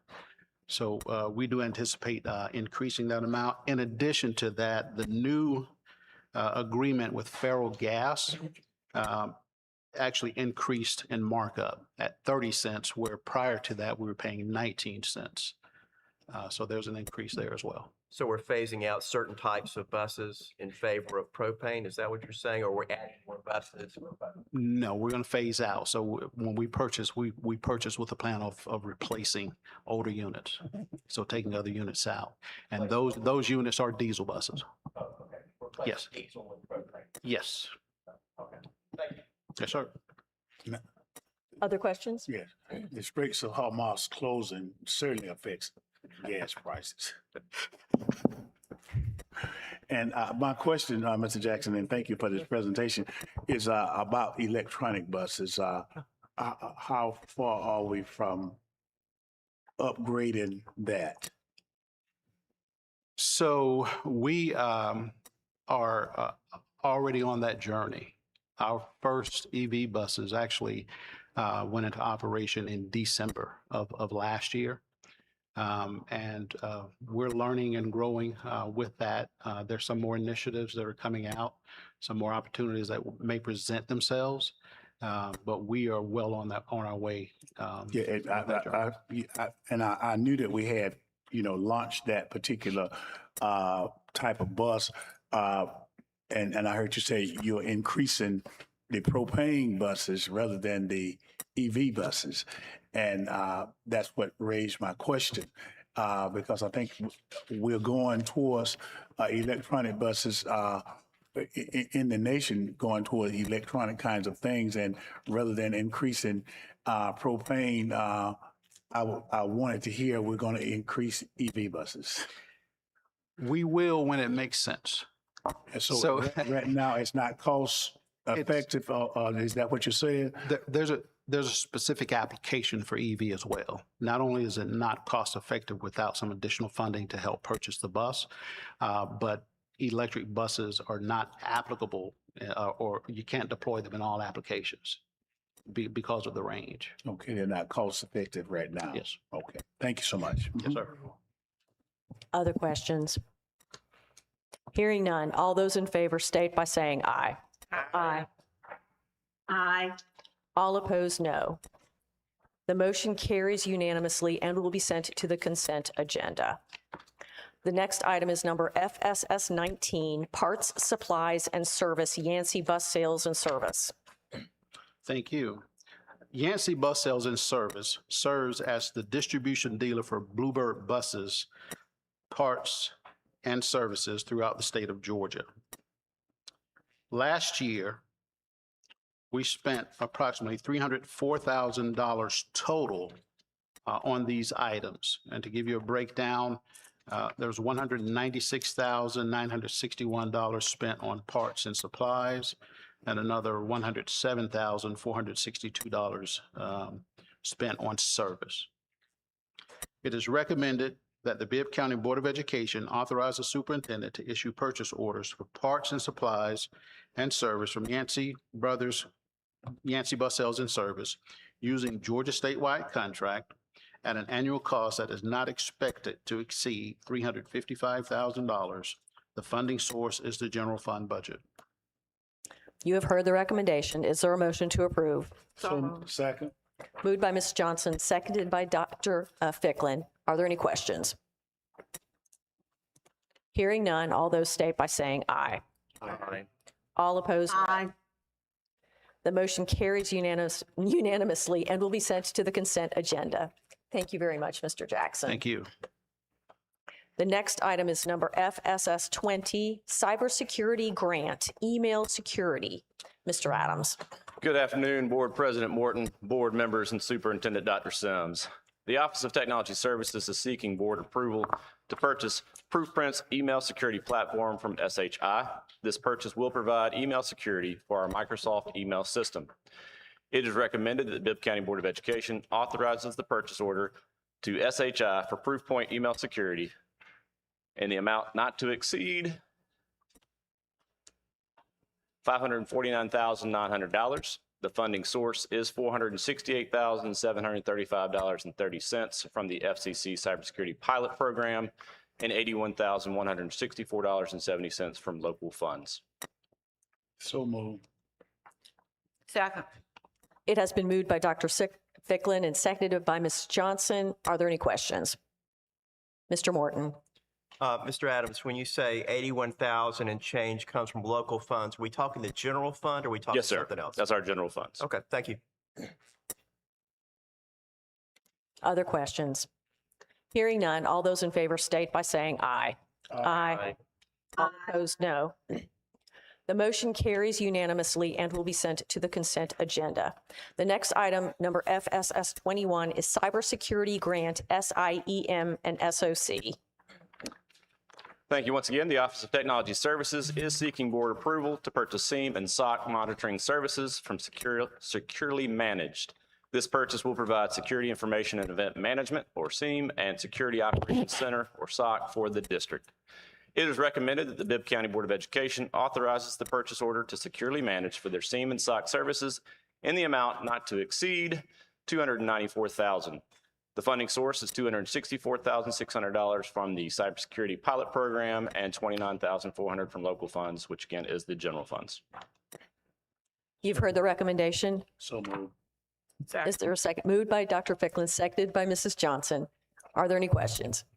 Question. Yes, Dr. Woodford. We had in the past requested that when we have these when we go through the bidding process that we receive the scoring. And I don't know if it was left out of the packet or is it available or?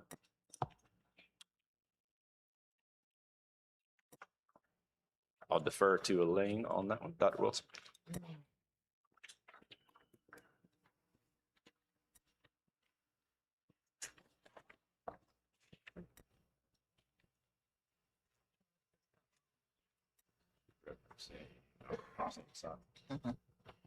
This is the one that we had to get approved. Thank you, Dr. Woodford, for that question. Yes, I can provide you with the scoring sheet. I'm thinking the only reason why you did not receive this one this time was because we had to wait for the government to allow us to go ahead and proceed with the approval and before we could release all that information. But yes, ma'am, I can definitely get that information to you. It'll be a bid tab along with the tables with the respondents. Thank you. Other questions? Mr. Morton. Can you sort of tell me how this works? I mean, is there something that happens at our, say, our central office?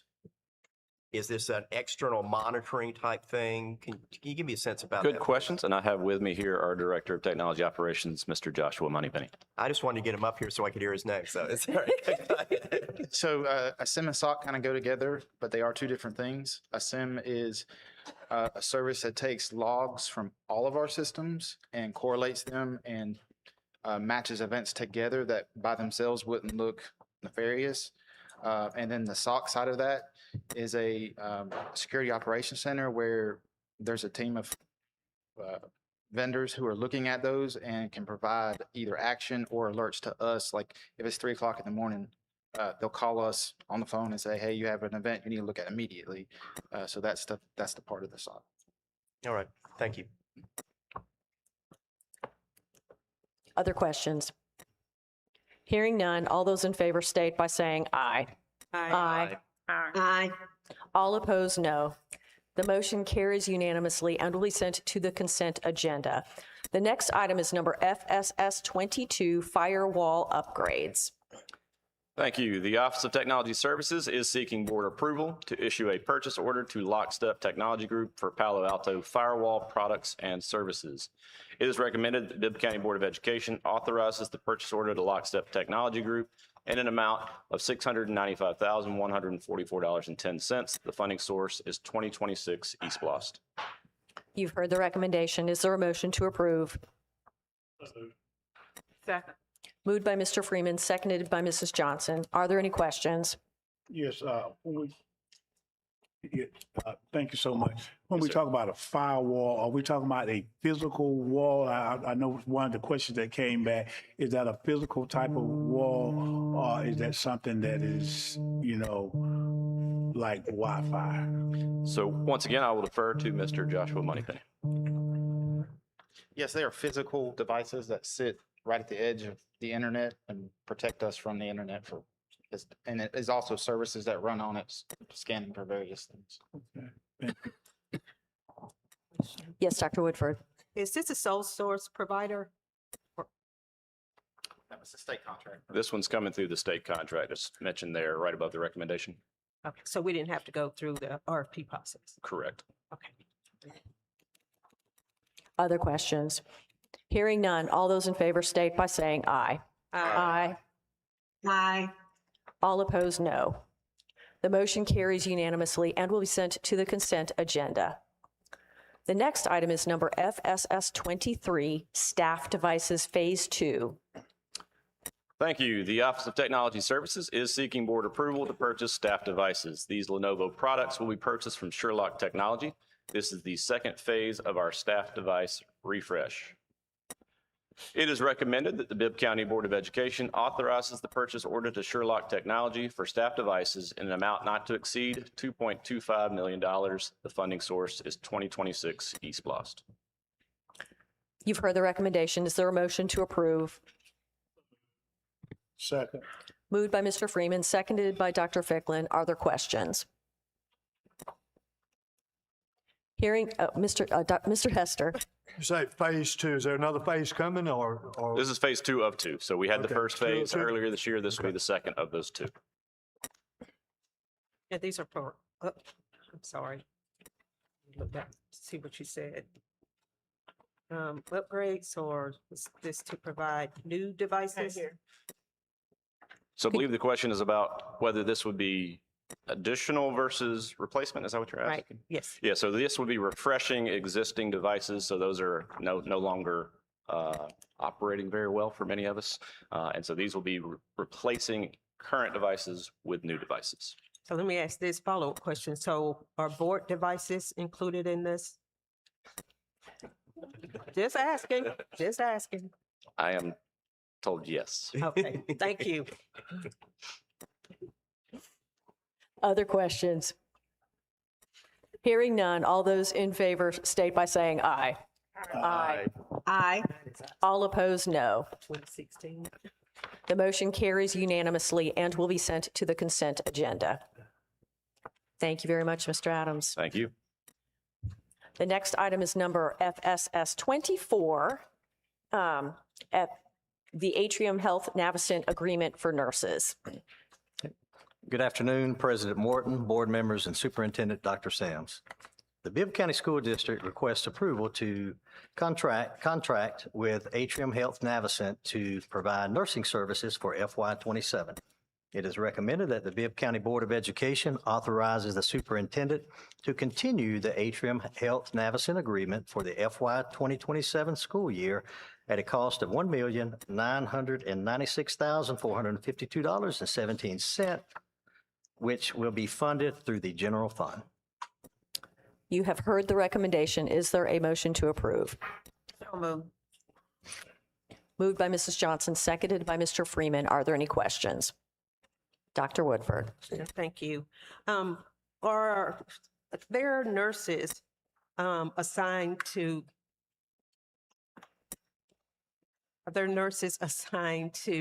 schools that have the school-based health clinics? Yes, our goal is to have 100% of the schools staffed at all times. We currently have 2 vacant positions that we are recruiting for. And then we will have nurses floating to cover all schools, even if they have those services as well. Can you share where those two vacancies are?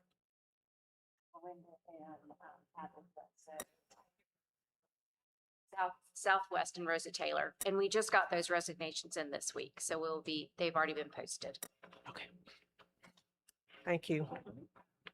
Other questions? Yes. Oh. 18% increase over last year's contract is a high percentage increase. What are some of the reasons for that other than nurses are getting paid better than teachers? Yes, sir. So a lot of the things is the changes in the contract. So now we are going to be responsible for all of the supplies. So the supplies are not coming out of the school's budget anymore. This is going to include the supplies. So I will be responsible for making sure we stay within that budget for supplies.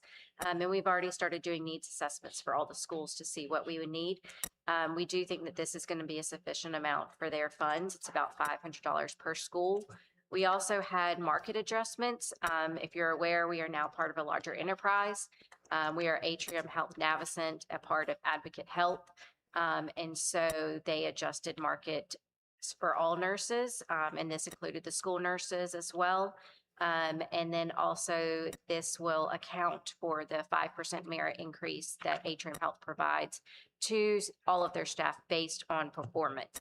It is up to a 5% increase yearly, but based on their performance and their peer reviews is how I determine if they get a 0 to 5% increase. Is there a nurse at every school in Bibb County? Yes, sir. And these nurses do not include the nurses that are employed as instructors for our programs that we have in Bibb County. Correct. Mr. Morton and then Dr. Woodford. Okay.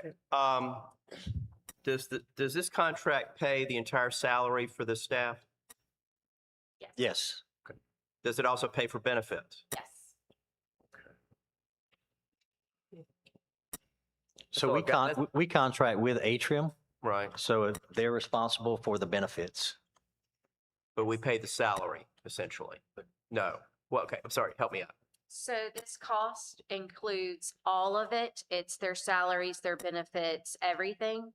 That is what it's been paying, y'all have been paying for up into this point. But what we're doing is we increase their salaries and then also, as you know, benefits increase each year. And so this is the anticipated cost of what it would cost to pay the nurses for the year. There's also the increase includes the telehealth services we're bringing, and then the 10% they added in for the overhead costs, but it does not include any margin. How much of this is the supplies that you mentioned that had previously been paid by the system? Each school will have a budget of $500 per school. Some schools are going to need more of that money than others, so we will be allocating it accordingly.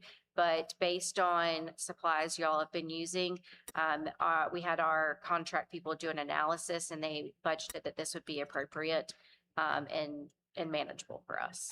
You have a question So over here. are your staff considered employees of the school system or employees of whatever They're- the medical center is called now? They're employees of Atrium Health. Okay. So if there's a workers' comp claim, is that handled It goes through Atrium Health and they will cover it. All right, Yes, sir. thank you. Appreciate it. Dr. Woodford. So do you provide at the end of the school year some kind of report that indicates the number of students that were served and the types of services at each school? Yes, so we are in the process. They've been developing policies and our program coordinators will be able to provide you with this information at the end of each school year. Well, that would be good information since we have, 3, 4 schools with school-based health clinics in them. I can tell you with about a month left, there were 45,000 visits to the nurses' clinic.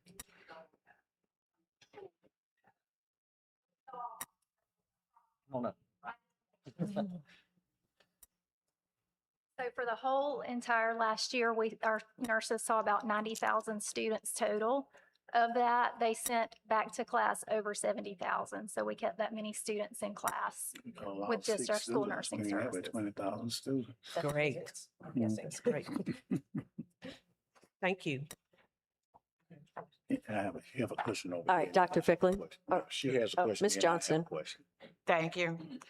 I was just wondering, since part of the money will come out of general funds, these nurses are part of the teacher retirement system as well? So they are not a part of your retirement system. We provide them with a retirement fund that the hospital actually matches up to a certain percent, and then they can put up a designated percentage into their retirement accounts provided by the hospital. So the hospital will provide all of their retirement services as well. Thank you. Dr. Ficklin. Thank you. And this may not be a question for the nurses to answer, but is this service bidded out between Atrium Health, Navison, and Piedmont? No, sir, it has not. Atrium Health, Navison is a for-profit business. How do they benefit from this service? So we are actually a not-for-profit, and we have no margin increase with this. Atrium Health is not for profit. No. I know it was, but it became for profit at some point. It They is must a have they must have reverted. It is a not-for-profit. It's not for profit. Also, we're the only children's hospital, so they are being, these nurses are being trained through the children's hospital. So Piedmont does not have children's services, which we do align with the nurses at the school when they have a sick child that they cannot treat and they need to call an ambulance service. They then can also contact us to let us know and have follow-up and check on those students. Thank you. Other questions? Hearing none, all those, Mr. Freeman.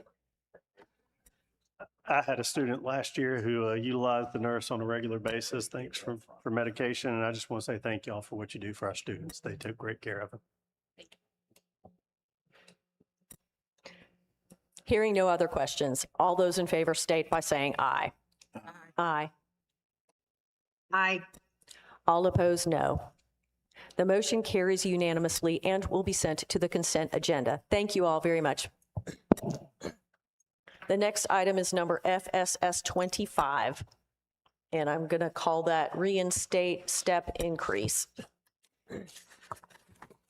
Madam Chair, I had sent an email to all of our school board members and president, and I'd like to read it. I want to read it because I might forget what I said, and I don't want to leave anything out. The following information has been on my mind and on my heart after hearing from several teachers. I'm sharing this with you, my fellow board members. I appreciate the difficult budget decisions of our school board has had to make, and I respect the thoughtful consideration that went into our recent vote. However, I would like to respectfully ask that we reconsider our decision to eliminate the teacher step increase.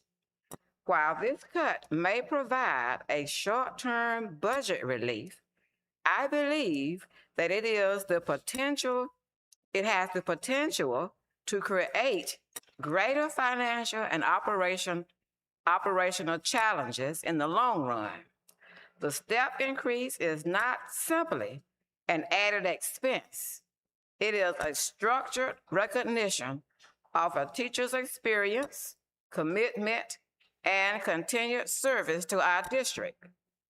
Our neighboring districts continue to provide step increases, making it increasingly difficult for us to retain experienced educators.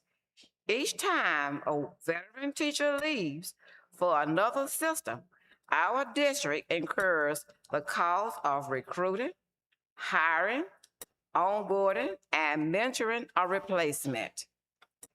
Beyond the financial impact, we also lose instructional expertise, continuity, and stability that directly benefits our students and school communities. We have already acknowledged that teacher retention is one of the greatest challenges facing our district. If we are serious about addressing this issue, we must consider whether eliminating the step increase aligns with that goal. I believe restoring the step increase is not only an investment in our teachers, but also a fiscally responsible decision that supports student achievement and strengthens our district for years to come. For these reasons, I respectfully request that we place the restoration of teacher step increases on the agenda for reconsideration at this meeting tonight. I thank you for your time and your thoughtful consideration and continued commitment. So I do recommend that I do move that we accept this recommendation. And I certainly agree with her and second that based upon my former stance. Is there any discussion and any questions? I have a comment. Dr. Woodford. I just want to say that I am pleased to see this board recognize the need to reinstate the step increases. Our teachers work really hard. And I don't think because there's a shortfall in our budget that those that are at the front line in the conducting the core functioning of education should be hit like this budget had planned for them. So I'm pleased with this, and I do plan to vote for it.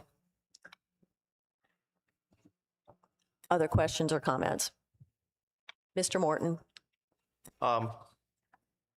I agree with the sentiment. Earlier was mentioned we can do this because the value of the mill is going to go up and we'll have extra money. But let's be real, it's not found money. The only way we have that additional revenue is if we don't roll back the millage rate, which is a fancy way of saying we raise people's taxes. You don't have to be a rocket scientist to see how tough things are for people right now.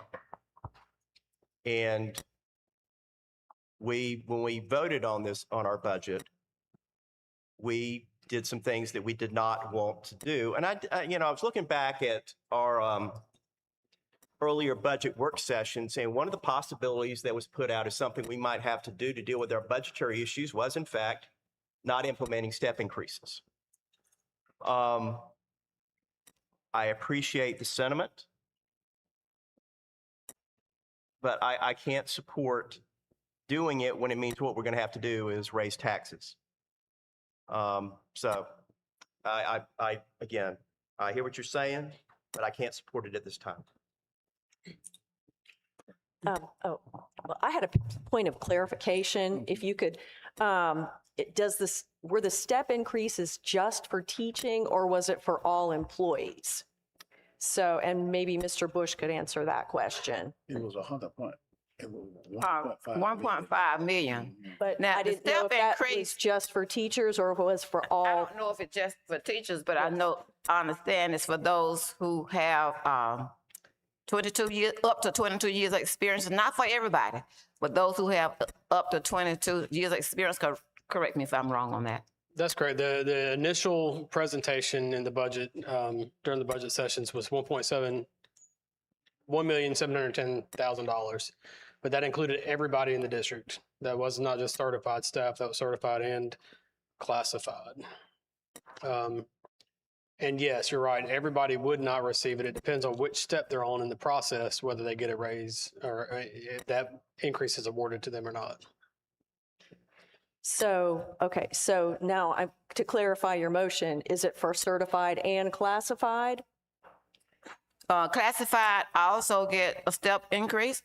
I was speaking of our teachers, but I didn't know that the certified was the classified was part of the step increase. Are they? It was, yes. And now that could be delineated, but yes, in our calculation, it included both classifications of employee. Well, I personally think everybody deserves a step increase, and especially if the cutoff is at 22 years of experience. It's an incentive. And I want to add this too. I understand that even as of today, when we are looking at our new hires, we still have 57 vacancies left to hire in our schools. So if we continue to not pay our workers, I can't imagine this 57 gonna be probably 107 by the time school starts. And I want to add to that, I believe that we can cut something else over cutting our staff, teachers, step increase. Now, we've sat here and we've approved several $1 million on different programs. And I don't know, because I'm not in this, I don't work in the schools. So I don't know if we actually need all those programs that we've just sat here and approved. I don't know how we can approve all those programs and we cannot approve that step increase for our students, for our teachers. Dr. Ficklin. Thank you, Chairman Helen. I certainly agree with Mrs. Johnson, and I don't understand the president's sentiment about increasing the millage rate. I think that what has always been before us is that we reduced $1.5 million from the budget, and we took it from the step increase of teachers. Whomever those teachers are and what positions they have that were in place for a step increase, that's what this motion is to do, is to put it back. And I think that that is a wise move. Ms. Johnson very eloquently outlined some of the reasons that we need to do this. And of course, from the get-go, myself and Dr. Woodford were opposed to taking out step increases. And as Ms. Johnson has said, we just sat here and voted for millions of dollars for other programs, for nurses and all other kind of things. And the basic of our school system is the teachers that teach the students. And it seems to me that we would be penny foolish and pound, is it the other way around? Okay. Well, whichever way it goes, to sit here and not want to put $1.5 million back into the budget for our teachers. And it makes good sense to me that that is a very prudent way to move, because the basis of everything we do is in the classroom. Other questions or comments? Mr. Morton. You know, if you were going to limit it to teachers and direct the administration to find a way to pay for it, I might go with you on that. No, that's not the point. We just put back what they took out, and they know what it was limited to. They took out $1.5 million as a step increase. We are not, because we don't look at the budget like a line item like I've suggested. We don't know where they took it from, but what we're saying is put the teachers, we're just using the word teachers, whatever that $1.5 million was taken out of the budget, what it was taken, put it back. That's all we're saying, put it back in. But that's the thing, you're talking about teachers. That's the word I keep hearing. We're using the word teachers. Please let me finish, sir. Mm-hmm. But what I keep hearing is this is not just teachers. This is other staff that also deal with tech. Whoever it is, just put the $1.5 million back in the budget. Okay. They know what it means. They know where it goes. That's all I'm saying. And I apologize for cutting you off. And, you know, realize we just voted to borrow $35 million in order to meet payroll. Mm-hmm. All right. Thank you. I'm done. Other questions or comments? Mr. Hester. I think I've already stated, I'm all for giving the teachers their step increase. I'm all for it. I think they deserve it. They've worked to get it. My concern is, where's the money coming from? Can we find $1.5 million somewhere that maybe we can not take away from students, but find $1.5 million to give it back.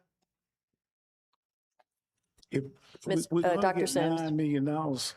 If I may, and I just want to draw us back to the initial request was to identify all $23+ million in cuts. And when we came back to the board with recommendations for cuts, we didn't hold anything in our pockets. That was, I mean, we exhausted every possible way to identify cuts, not at the expense of what it takes to run this organization. We just went through from FS1 to FSS 24. And if there's anything that gives us a picture of what it takes to run a complex organization like ours, in addition to grants for mental health, grants for after-school care, grants for other spaces, like this is a complex organization. So at this point, and especially as we get ready to start the school year, and as we've already adopted the budget for the school year, and we're getting ready to press day one, it will be a real challenge for us to now go back and say, let's identify even more cut opportunities. What we brought to you was a good faith amount of cut opportunities. And I just want to make sure that I state that I love this district, but this is a high needs district. And it takes a lot of work, a lot of time, a lot of human resources on all levels to effectively run this organization. I don't want to compromise us any more than we have. We're prepared to deal with the cuts that were already made. We're ready to press go. But compromising that any further, I just want to express my professional concern as your superintendent who sat with his senior cabinet, who sat with their departments, and we worked together to bring forward what we brought forward leading up to our June adoption. Madam Chair, I still say the 1.5 million that we took out, just put it back and support our teachers. Mr. Bush, can you confirm that exact amount? Was it 1.7? What was it? It was $1,710,000. Yeah, 1.7 there. Oh, it was somewhat closer to Just 1.8. put it back in there. That's what the motion is. Ms. Colvis, did you have a comment? Other questions or comments? Mr. Freeman. I'm torn on this. I really am. We had 3 different budget options that were put up when we went for tentative approval. And I wanted us to pass a budget, and I wanted us to get, I think I voted for all 3 of the options. It took a lot to get consensus among our board members to finally get one that would actually pass. And we were here all night getting there. I'm in favor of paying our teachers what they need to be paid. I don't know how we're going to get a balanced budget. That's one of the frustrations I've had for a long time, is that we don't run a balanced budget. We run a deficit budget. We have what appears to be a large amount in reserves when we pass a budget, and then we get to the point where we're having to borrow money to the tune of $500,000 in interest expenses just to make payroll for the first time since I've been on the board. And so I have that in the back of my mind. I want to pay our teachers what they deserve. I kind of feel like to some extent we hired you with the idea that you had a contract, and your contract told you what your payroll would be and what your salary would be, and that included the step increases. And to come back now and say, sorry, we're not going to do it this year. It's one thing to say that you expect a cost of living increase, for instance, and we can't give you a cost of living increase this year. That's one thing. But the step increases are something that people have worked for and have been told, you continue to work for us. And every business that I've been involved with that had step increases, it was because they understood that there's a magic point during your tenure when you might want to go elsewhere. And the step increase is generally put in there as we think this is where we could lose you, so we're going to raise your salary a little bit. And I have from the get-go had a problem with telling people, you stay with us one more year and you're going to be in this range. And then coming back and telling them, no, you're not going to be there this year. because the budget was tight. I have to balance that with, we're supposed to be fiscally responsible and we're not. Not for a lack of trying. We are definitely trying. Everyone on this board wants us to be fiscally responsible, doesn't want to have to borrow money to meet payroll, doesn't want to have to spend $500,000 we didn't need to spend if we had things that worked out better. I know that frustration is shared by everyone, and trying to figure out how we get there is part of the problem. But I appreciate y'all bringing this up, and I'm going to support it. I didn't know how I was going to vote on this, but I look at it from that point of view. We made a promise to our people that if they stayed with us, if they didn't go to Houston County, if they didn't go to these other counties, that we would reward them.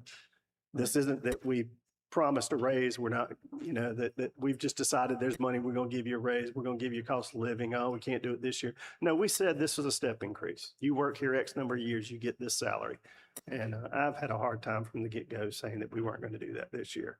So I completely repeat the sentiment that we need to figure out how to pay for it. But I'm not going to put that on the teachers. That they have to sit back while we try and figure out how to pay for it. So I'm going to vote for this. I know I was kind of hoping that we would have the budget amendment that was supposed to be up tonight. That was pulled. I want to see what that's going to be. I know we're waiting on what the millage rate's going to be and what the money's going to be from there. But sometimes we have to suck it up and do what we have to do and meet our obligations. But this is one of those obligations I just can't write off. Madam Chair, call for the question and ask for a roll call vote. Roll call vote. Mr. Freeman, how do you vote? I vote yes. Mr. Hester? Let the superintendent call it. Yes. Dr. Woodford? Yes. Mr. Morton? No. Dr. Ficklin? Yes. Ms. Johnson? Yes. Dr. Boyd? Yes. And I also vote yes. The motion carries 7-1. Thank you, Madam Chair. That concludes the business of the fiscal. Madam Chair, I have two other items I want to raise for the Fiscal Services Committee. The first one is in our June 2nd meeting, it was a budget meeting that comes on the fiscal service. The minutes state that I made a motion to, I think, eliminate associate superintendents. And that's not but one associate superintendent. So I move that S be taken off of the word superintendent in our minutes. And I so move. Question, are these one of the minutes we're considering at the 6:30 meeting? I don't know when we're considering, it's a committee meeting, because it was the budget committee that met. I would advise that we deal with this matter when you are adopting the consent agenda. So you're saying that we need to wait until the 6:30 meeting? Okay, and the second item I want to bring before the Fiscal Services Committee is that the chairman of the Fiscal Service Committee, Ms. Hanlon, requests that and retrieve copies of the credit card that we now know exists, the billings of the credit card statements from the financial institution that issued them, and of course the Official Code of Georgia annotated 3680-24 says that shall be available for public inspection, so that those statements of the credit card will be available for public inspection, so that we can put an end to any speculation involving the credit card. And I so move. Point of clarification. Is there a specific credit card that you're referring to? That's only one credit card in this system, as it was pointed out at our last meeting. Okay. Does that require a motion? Forgive me, yes, I'm just from a procedural standpoint. I think what we need to do first is move to amend the agenda to add this item before we start. Should we do that in new business later, or would we? I think that would be very appropriate. Okay. Would you be okay with doing that in new business? But we are in this is a committee situation. And that's why I say as the chairman of the committee. But if our attorney says that we need to do it at some other time, I don't know what's going to change rather than doing it now. Mr. Freeman? I think if we amend the agenda to add discussion or a motion at FSS 26, I think that would be appropriate to discuss now. I think we could do it that way, or you could hold it and we could amend the agenda for the 6:30 meeting and add it under new business. But I don't think we can just start making a motion on a substantive new matter without having it on an agenda or amending the agenda. The policies and rules of this board clearly identifies committees. And that is what I was operating on, a committee, not the committee of the whole. But based upon your recommendation as our attorney, very expensive, I'll follow your lead. Thank you. Thank you. That concludes the business of the Fiscal Support Services Committee. All right. Thank you, Ms. Hanlon. Next, we have policies and rules with Dr. Ficklin. Mr. President, real quick, I just want to clarify. I want to make sure for the items that are moving to the consent agenda out of that committee, my notes show that FSS 14 and FSS 25 will be removed from the consent agenda. Is that correct? That tracks with my Okay, I want to make sure that's Same. exactly what was stated during the committee. I just want to make sure we were clear on that. Thank you. Apologies. Before I get to you, Dr. Ficklin, because of the time constraints we have, I would like to make a motion that we waive explicit consideration of the items for first reading. This policy can state generally what's being required of us, but in terms of going through them individually, it saves some time. That certainly was going to be my recommendation, Mr. President. Can I take that as a second? Yes. Have a motion and a second. Is there any discussion? There being none, all in favor, let it know by the word aye. Aye. Aye. Aye. Opposed, no. There is none. That passes unanimously. Take it away, Dr. Ficklin. Policy and Rules Committee, we have PR1, policy GAK, criminal background checks. It's replacing policy GAM. It deals with staff rights and responsibilities, and our attorney is going to give us an update on it. This is for action.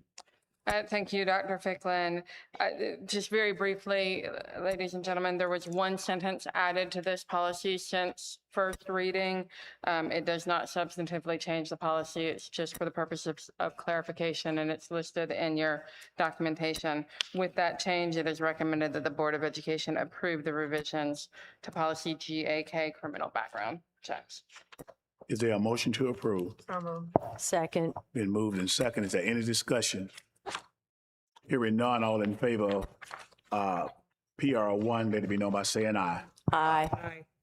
PR2 is, and that passed and will be sent to the consent agenda. PR2 is policy GAE, complaints and grievances, and this is for action as well. Thank you, Dr. Ficklin. Excuse me. Similarly, there's been a slight wording change to this since first reading, just clarifying that both the policy and the regulation are implementing the provisions of the statutory requirements. With that change, it is recommended that the Board of Education approve the revisions to policy GAE.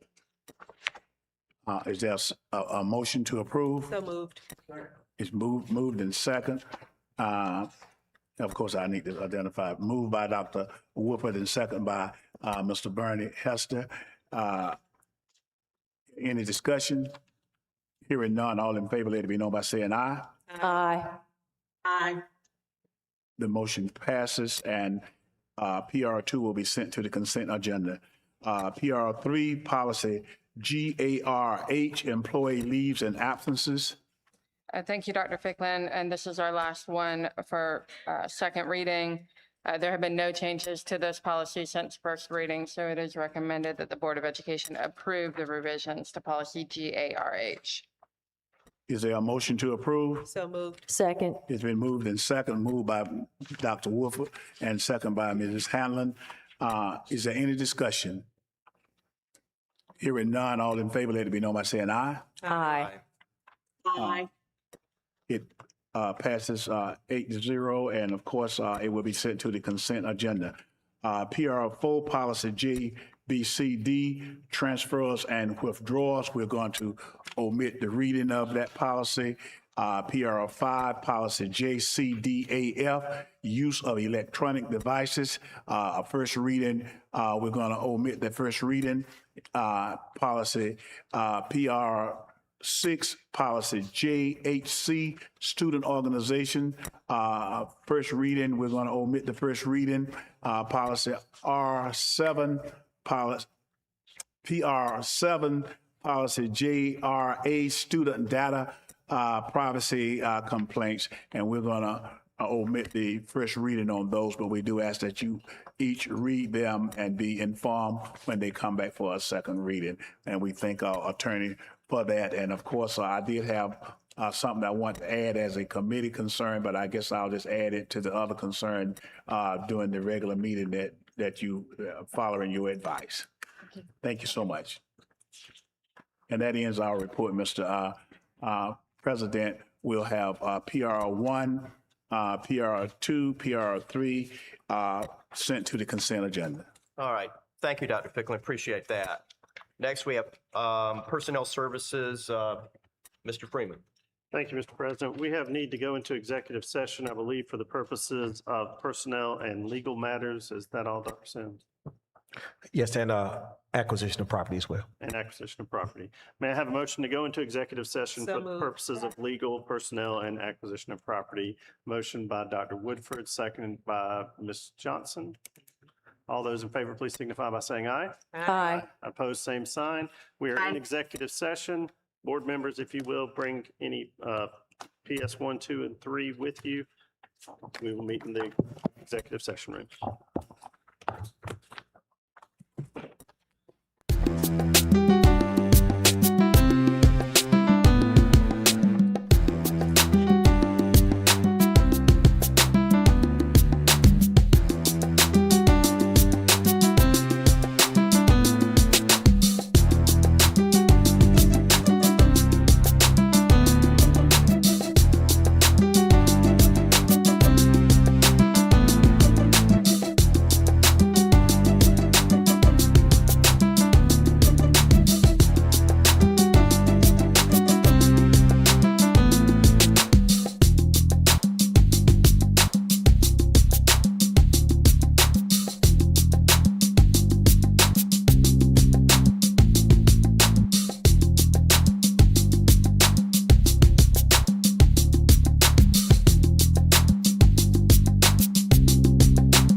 you want to do that, Mr. Freeman?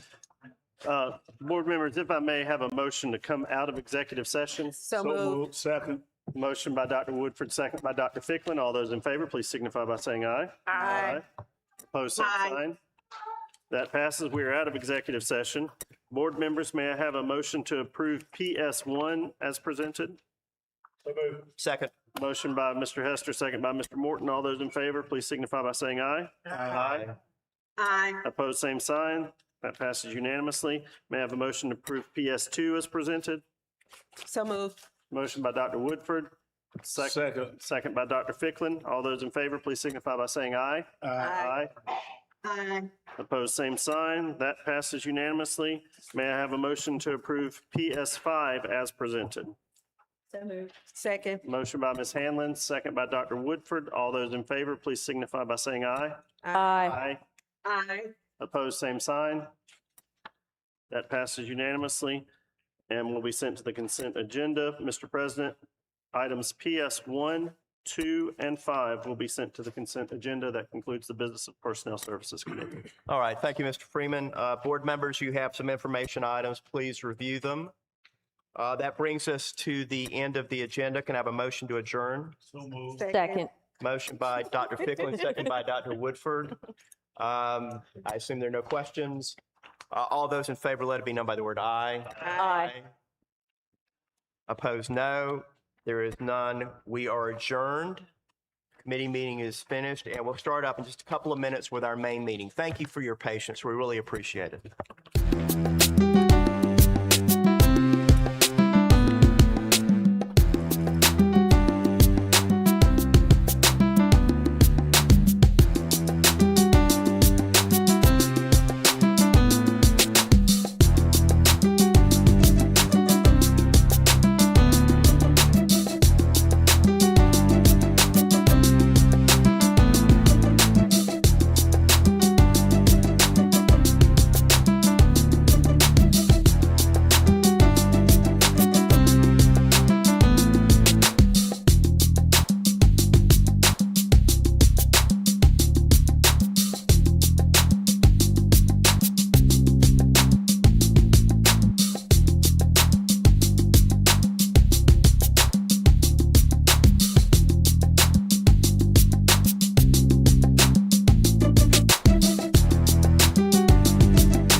And I call to order the board meeting of the Bibb County Board of Education for Thursday, July 16, 2026. Thank you, everybody who is here. Thank you for coming. The first item is the approval of the agenda. And Mr. Freeman, will you help me if it gets a little complicated, because it is? Okay, thank you. So first, I'm going to make a motion to amend the agenda.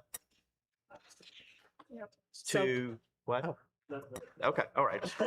I messed up already. No, to remove from the consent agenda the confirmation of minutes, IS1, FSS 14, FSS 25. That's not on the. That's right. That's correct. That's correct. You're right. My bad. Okay, I messed that up. Maybe. Okay. Confirmation minutes, IS1, FSS 14. Okay. All right. Thank you. And to add to new business, confirmation of the minutes,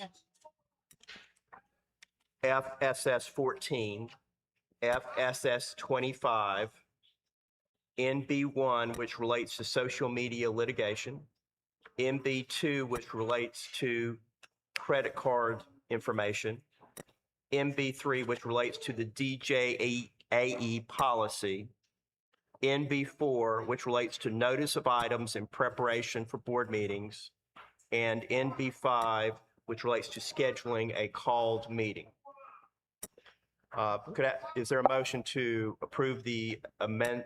I make a motion to so amend. So, second. Motion by Mr. Freeman, second by Dr. Woodford. Any questions? There being none, all in favor of the motion, let it be known by the word aye. Aye. Aye. Opposed, no. The motion to amend the agenda has been approved unanimously. And at this point, I'd ask for a motion to approve the agenda as amended. So moved. Second. Motion by Mr. Freeman, second by Dr. Fickling. Any questions? There being none, all in favor of the motion, let it be known by the word aye. Aye. Opposed, no. Opposed, no. There is none, and that passes. Thank you, board members, for your cooperation and patience with that. Next, we have the Pledge of Allegiance, which is always my favorite part of the meeting. And Kamari Curry, who's a second grade student at Union Elementary, he tells me he pledged, yeah, there you go,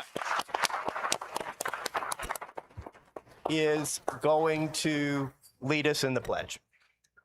Is there someone?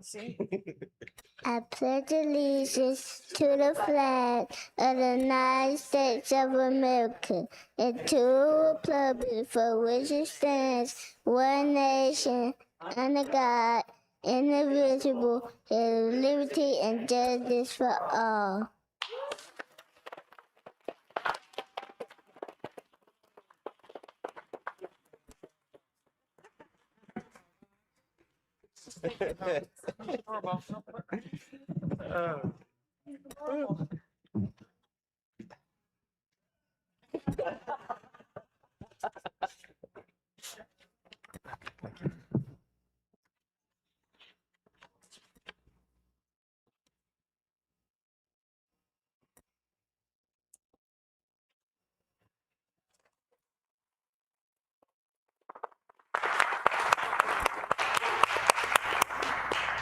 All right. Thank you, Kamari. That was a great job. Next, we're going to have the invocation. Joey Rogers from First Presbyterian Church is going to lead us this evening. First of all, let me say how proud I am of this board. It's just the ability to come here and pray to our Lord and Savior is something that cannot be done in many, many organizations across this country, even in this state. So let me thank y'all for that. Let's go to the Lord in prayer. Father God, we just thank you for this day, Lord. You are holy. Your word is true. We pray that you would just guide us, even though this meeting is not necessarily spiritual in nature. It is important to you because children are important to you. Lord, just guide this board and guide guide these teachers who interact with our children every day, Lord. Just give them wisdom, give them discernment, Lord. Protect our children and protect our teachers, Lord. We just pray that you just be with all the members of this board, Lord. Just give them wisdom and give them discernment. Help them to make decisions that are tough oftentimes, but decisions that are in the best interest of our children, Lord, because they are important to you. We just thank you again for this day and just help you. And just pray that you would just help us, Lord, to conduct our lives in a way that would honor you and bring glory to you. And we pray in your precious Son's name. Amen. Amen. Amen. Thank you, Mr. Rogers. Appreciate that. Next, we have the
All right.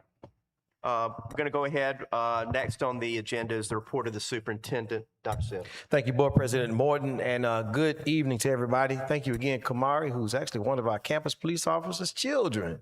And Mr. Rogers, thank you so much. Last minute, man, but it seemed like you went deep for us, so I appreciate that last minute. Thank you, sir. All right. Well, each month during the board meeting, we present highlights happening within our schools. And in the spirit of time, I'm going to truncate some of the information that I'll be sharing during this time. We're going to start off with our Dig In Infinity and Beyond that happened here for our 2026 Strong Start. And this year's theme, as you see, was To Infinity and Beyond, Igniting Innovation in Education. We're thankful for Magic School, Museum of Aviation, Middle Georgia RESA, Lumio Smart Technologies and Lightspeed Systems, and a huge thank you to our platinum sponsor, ClassLink, our gold sponsor, Dell. Bruce, students went to New York, New York.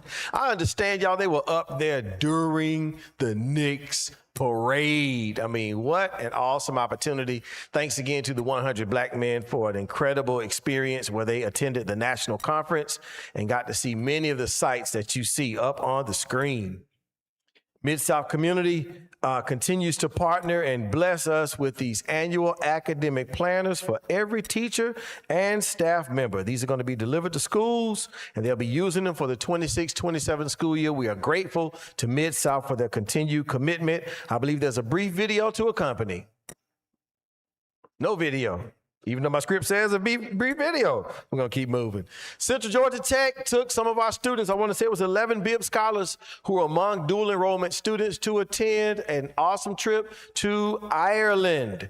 This was a part of their humanities course in Ireland this summer. Is this the video? Okay, got it.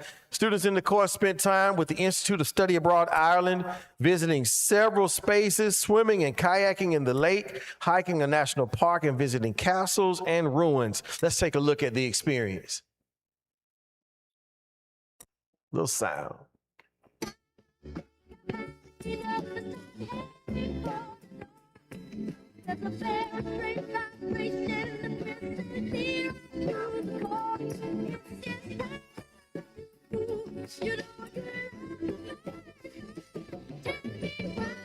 Never can say goodbye. No. I think I saw river dancing and boots on the ground happening. Did y'all catch that? Great experience. Central High School, IB Diploma Success. Congratulations to Central High's IB scholars. Yep, 100% IB diplomas awarded, the highest percentage awarded on record for Central High School. IB program, career program certificates. Second year of students taking the exams, 57% earned. And that is also a record. 6 IB Diploma Juniors, Georgia DOE by Literacy Seals. They earned a 5 or higher in Spanish SL, the most ever awarded. So congratulations and job well done. Let's go over to Northeast. Congratulations to Jacora Anderson, Tamara Reagans, and Jayla Bell on being selected for Atrium Health Navigant's REACH program. They explore careers in healthcare through online hands-on learning, professional mentorship, and real-world experiences.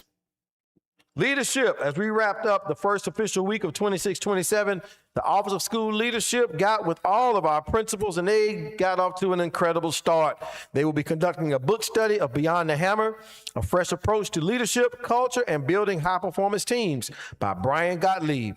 Also, they celebrated schools and leaders who received banners from the DOE in progress. And yes, Howard High School exited the TSI list. Y'all should have clapped for that. So job well done in setting the tone, Office of School Leadership and Supports. Let's talk about PD. Northeast High's Adult Lighthouse team partnered with their Student Lighthouse team to develop action plans for the year. Weaver Middle School Summer Institute for staff members was a 4-day experience strengthening components of a shared vision of teaching and learning. And Ballard Hudson's leadership retreat was truly dedicated to school improvement. We have a professional athlete from our ranks, the one and only Kawasi Reeves Jr., signed with the Indiana Pacers. And he is on his way. But it doesn't stop there. Keon Johnson, who attended Alexander II Magnet School, remained in Middle Georgia, so he's Middle Georgia homegrown and going to the Houston Astros, not the Houston Astros, the Houston Astros. Went there in the third round of the 2026 MLB draft. You see some of our campus police officers here. Well, we want to thank them for an incredible experience in the Summer Safe Camp, where they partnered with the Bibb Sheriff's Office. 3 weeks, Weaver, Appling, and Rutland Middle Schools conducting fitness and activities related to games, providing mentorships and positive interactions that our children will never, ever forget. Robbins Federal Credit Union also partnered with us with the district's 21st Century Community Learning Centers to teach students about savings, budgeting, and other healthy financial habits as they build skills for the future. Speaking of the future, Summer Bridge experiences went on at several of our schools for the past 2 weeks, with middle and high schools welcoming rising 6th graders along with rising 9th graders to get them acclimated to this new environment, and we look forward to the fruits of that labor. The Innovation Academy is set for new pathways. August the 3rd is kicking off AI and robotics, cybersecurity, EV, and advanced manufacturing. And oh, did we mention? We are installing solar panels, which will also be utilized for instructional purposes. Can't wait to see these labs fully at work. And guess what? We're ready to roll, y'all. Can you believe it's time for open house, y'all? Really? Did y'all enjoy these 2 days of summer? That's what it felt like. But July the 29th, Wednesday from 3:30 to 6, elementary school open houses. Thursday, July 30th from 3:30 to 6. Those are elementary, and middle and high school will be the 29th from 3:30 to 6. So Wednesday and Thursday is coming up real soon, and we're excited to welcome back all of our babies. And as I close, I think I just have just a few items that just show you just some of the amazing things that happened over the summer. Upper right-hand corner, 2 of our returning students came back to MC our retirement program. They did a fantastic job. They are up in Atlanta at Clark Atlanta University doing a great job. And then you just see experiences that happened over the summer with many of our students. DJ AD in the bottom left-hand corner. The partnership was unreal with so many people, and we feel that our students gained an incredibly rich experience as a result of the dedication and commitment of so many people who are truly, what am I going to say, y'all? Built for Bibb. And with that said, that concludes my report. I'll now turn it over to our Assistant Superintendent of Human Resources, Dr. LaToya Smith, for further recognitions.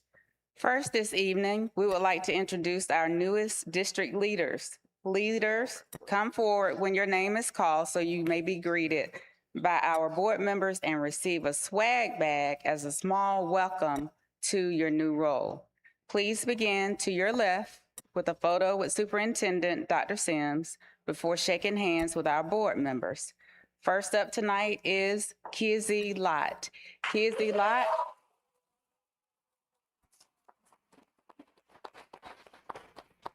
Lott is the principal of Southwest High School. Next up is Dominique Whipple.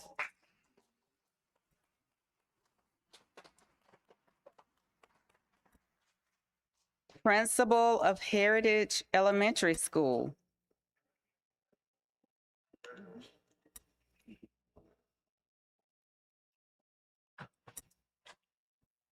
Thomas Cote, Assistant Principal of Vineville Academy of the Arts.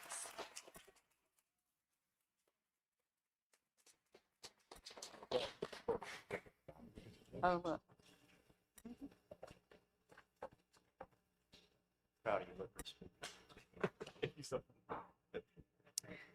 Tavisha Johnson, Assistant Principal, Howard High School.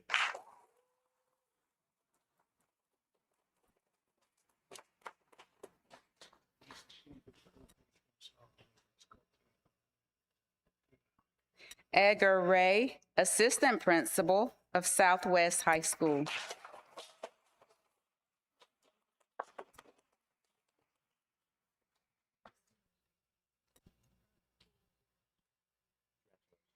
Jaquez Harris, Program Coordinator of W.S. Hutchins College and Career Academy.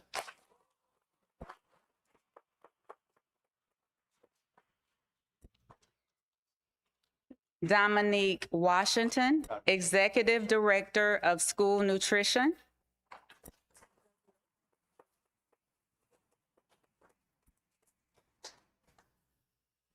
We are excited to see continued growth with your leadership, and we thank all of you for being built for Bibb.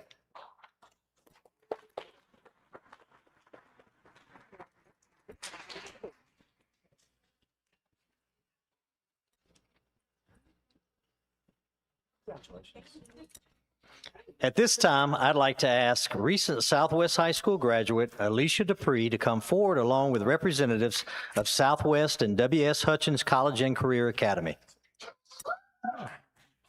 Our students participate in a variety of career and technical student organizations which prepare them for the workforce through collaboration and competition. One such organization is Skills USA, which held a national competition last month. During this competition, Alicia won first place representing a national championship for Bibb County School District in graphics imaging sublimation representing the Hutchins chapter of Skills USA.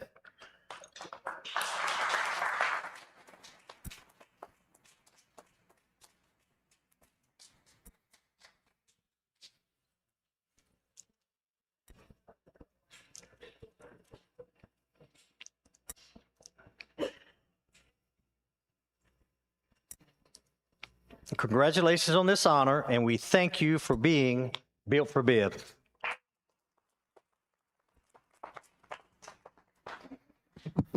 At this time, I'd like to ask rising Howard High School senior Jaden Giolingo to come forward, along with school representatives.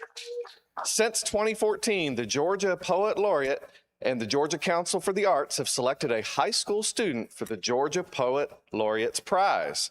This honor recognizes students in grades 9 through 12 and is intended to encourage students to express themselves through writing. Recently, Jaden was named the statewide winner of the Georgia Poet Laureate's Prize for his work titled Peach State Migration. This is his second year being recognized through this program, as he was named a state finalist in 2025. Jaden's work has also been featured in national publications, and we cannot wait to see what his future holds. Congratulations on this honor, and we thank you for being built for Bibb. At this time, I'd like to ask Miller Magnet Middle School Principal Shandrika Gibson to come forward with other school representatives. One of the highest levels of school recognition within Leader in Me is receiving Lighthouse status. This honor, which has been granted to 17 Bibb schools, comes after an involved application process that requires demonstration of leadership development from students all the way up through administration. Recently, Miller was recertified as a Lighthouse school after being named the state's first Lighthouse Middle School in 2022. Congratulations and thank you for being built for Bibb. At this time, I'd like to invite Dr. Tanya Simmons-Lee, the district's coordinator for school-based mental health services, to come forward. Dr. Simmons-Lee who joined the district last summer, has a wide range of experience in the realm of professional counseling. Based on this work at the college level and now in Bibb County Schools, she was recently named the president of the Licensed Professional Counselors Association of Georgia. This organization seeks to advocate for mental health issues across the state while providing resources and education for professional counselors.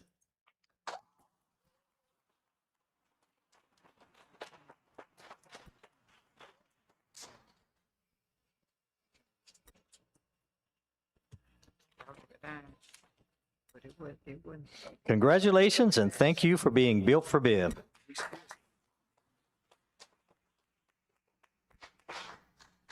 This concludes the report of the superintendent.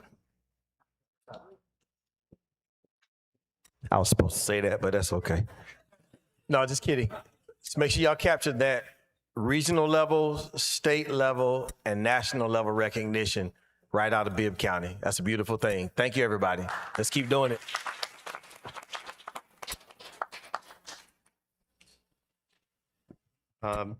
Next, we have the part of the meeting where the public gets to address the board. Ms. Bailey, is anybody signed up? Okay, thank you. Dr. Sims, I believe there is a need for executive session. Is that correct? Yes, sir. What topics do we need to cover? Personnel and legal. Yes, personnel and legal. Thank you. All right. Could I have a motion to that effect, please? Second.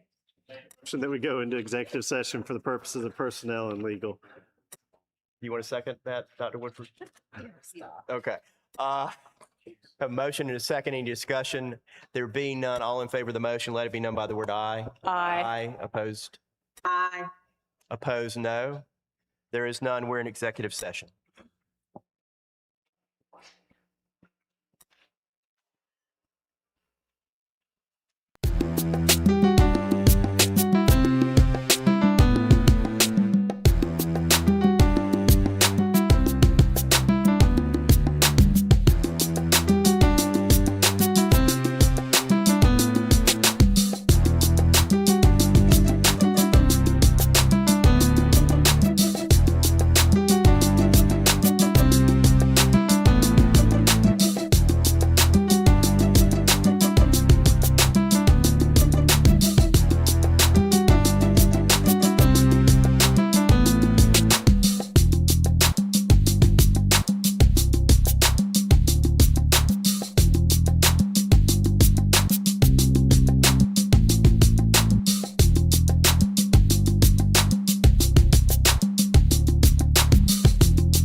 All right, board members, could I get a motion to come out of executive session?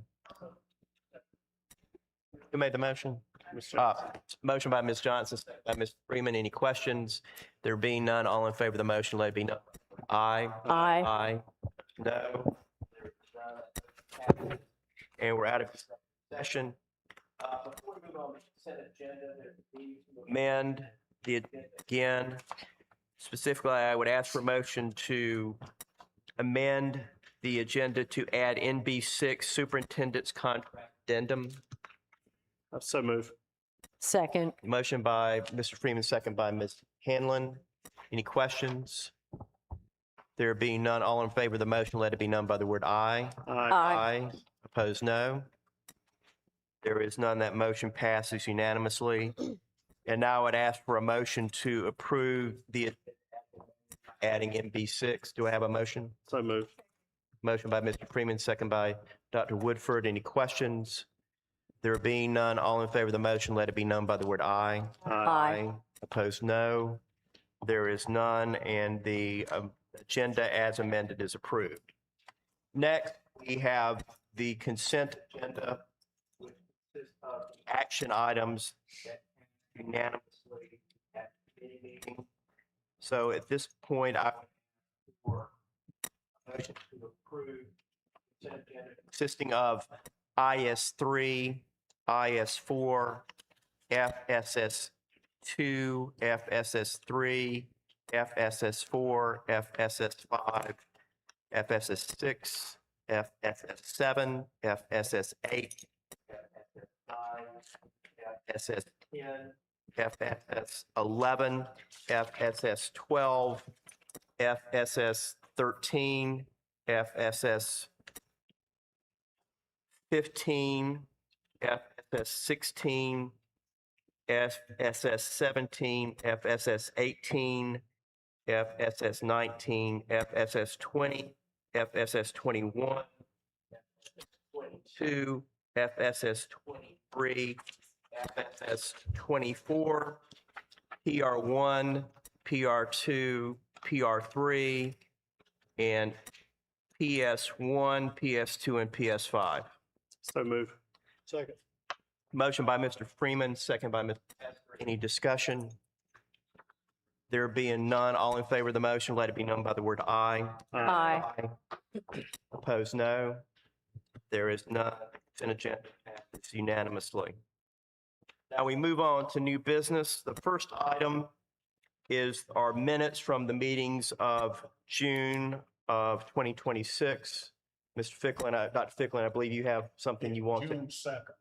Okay, that specific, we can consider all of them, but I know you want to. Amendments. Amendment that the wording in the June 2nd minute be changed to associate superintendent rather than associate superintendents. It's only one. And it gives the impression that I was moving to eliminate everybody who is a assistant superintendent. But we only have one associate superintendent. the only amendment to the minutes. Yes, take that S off. And I so move. Okay, I'll second that. Is there any discussion? There being none, all in favor of the motion, let it be known by the word aye. Aye. Opposed, no. There is none. That motion to amend passes. Now I would ask for a motion to approve the minutes from the June 2026 meetings as amended. So moved. Second. Motion by Mr. Freeman, second by Ms. Hanlon. Any questions? There being none, all in favor of the motion, let it be known by the word aye. Aye. Aye. Opposed, no. There is none. And that passed unanimously. Thank you. The next item is new business, FSS 14. That's the fiscal year 27 legal services award contract. Is there a motion to approve? So moved. Second. Motion by Mr. Freeman, second by Ms. Hanlon. Any discussion? There being none, all in favor of the motion, let it be known by the word aye. Aye. No? No. That passes with one no vote. All right. Next, on the new business is FSS restoration of step increases. Is there a motion to approve? So moved. Second. Motion by Dr. Fickling, second by Dr. Woodford. Any questions? There being none, all in favor of the motion, let it be known by the word aye. Aye. No.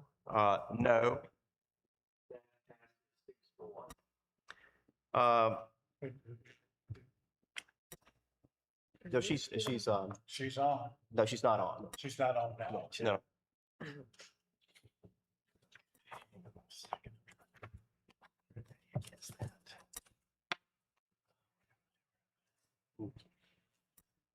Yes, you know. NB1. Oh, all right. Next, we've gone move on to MB1, which is social media litigation. Dr. Lovett, I believe you're going to present on that. Yes, thank you. Good evening, board members and Superintendent Dr. Sims. Tonight, the district is seeking permission from the Board of Education to retain the legal services of Leaf, Cabersar, Hyman, and Bernstein LLP, Rockstead, Mandalas, Frederico LLC, and Matthew W. Johnson at Johnson Law Office, and to join the above social media litigation as a plaintiff.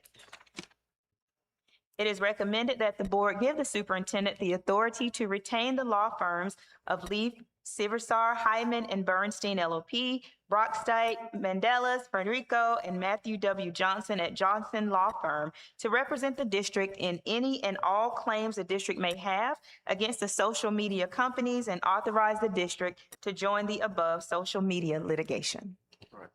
Board members, you've heard the recommendation. Is there a motion to approve? So moved. Second. Motion by Dr. Woodford, second by Mr. Freeman. Any discussion?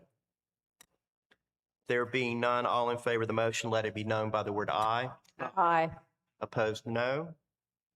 There is none. That motion MB1 passes unanimously. Thank you. Dr. Lovett. Next, we have MB2, which is an item related to a credit card. I believe, Dr. Fickling, that's your item. Yes. I like to move that the Fiscal Service Committee retrieve copies of the credit card billing statements from its inception, from the issuing financial institution, and make it available according to law, Georgia Code annotated 36-80-24, which says that it shall be available for public inspection so that we can put to end any speculation about the credit card's use. All right, you've heard the motion. Second. It's just second by Ms. Hanlon. Any questions? There being none, all in favor of the motion, let it be known by the word aye. Aye. Opposed, no. There is none. That passes unanimously. Next, we have NB3, which relates to policy DJAE, and I believe that's also yours, Dr. Fickling. AC. AC, I'm sorry, sir. Yes, I like to move that the attorney look into updating policy DJEAC to include credit cards, as the law states that there must be a policy governing the issue of such cards, and we do not have a policy on credit cards. We have a policy on purchasing cards, and I ask that the attorney look into that so that she can bring us back her recommendation. So move. Second. All right. Motion by Dr. Fickling, second by Ms. Hanlon. Any discussion? There being none, all in favor of the motion, let it be known by the word aye. Aye. Opposed, no. There is none. That passes unanimously. I believe that's all your items, Dr. Fickling. Yeah, I just have a comment, if you don't mind.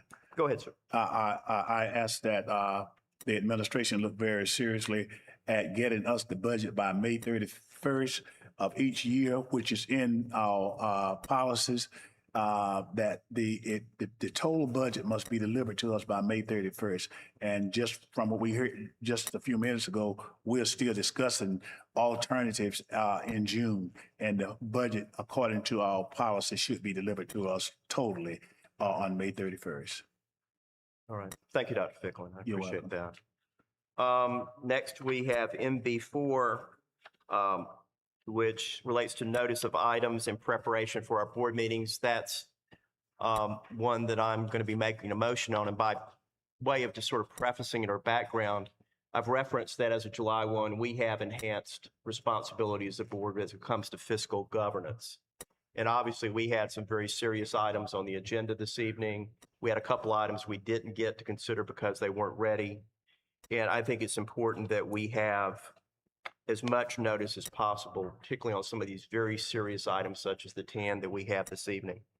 So my motion is this, that I move effective immediately, no action item involving expenditures exceeding $150,000, organizational restructuring, staffing reduction, school consolidations, borrowing, tax recommendations, or budget amendments shall be placed on the voting agenda unless supporting documentation has been provided to every board member at least 5 days in advance. So for example, with regard to the agenda we had this evening, hopefully having it by the end of the Friday of the week before to give us time to chew on it and make appropriate comments. But that's my motion. Can I get a second? Second. All right, second by Mr. Hester. Is there any discussion? Mr. Morton. Go ahead, Ms. Freeman. My only concern is that we have, that I certainly agree with the sentence. I left out something. Okay.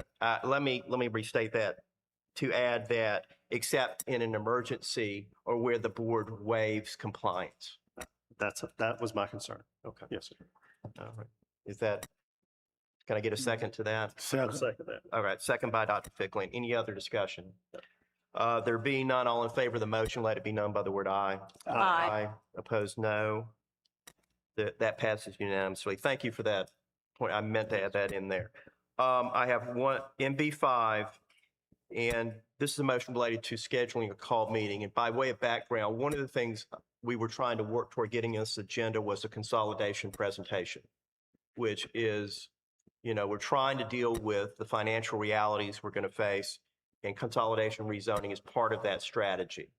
And it's a lot of detail, and I'd hoped we have it. This meeting we didn't, because the plan was we present it and then potentially take an action in August.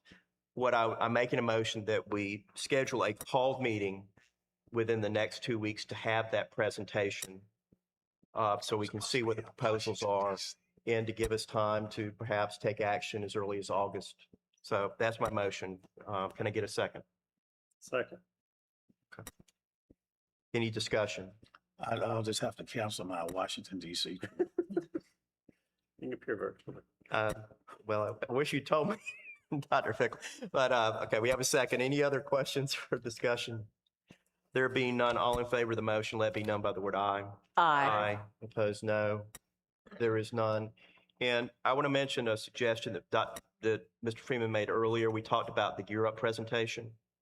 If that's something that can be done, we could perhaps consider that at the same time and really to address those two items. So thank you. One last item under new business, which is MB6, which is the superintendent's contract addendum. And is there a motion to approve that item as presented? So move. Second. Motion by Mr. Freeman, second by Ms. Johnson. Any questions or discussion? There being none, all in favor of the motion, let it be known by the word aye. Aye. Opposed, no. No. That item, MB6, passes 6-1. Thank you for all your patience with that. Is there any other new business? Is there any old business? Then Dr. Fickling, we're at the end of the agenda. What would you like to do at this point? So what now? We're at the end of the agenda. What do you like to do at this point? I move we adjourn. There you go. Motion by Dr. Fickling, second by Dr. Woodford. All in favor? Aye. Opposed, no. Okay. It's 8:21. Thank you everyone for your patience.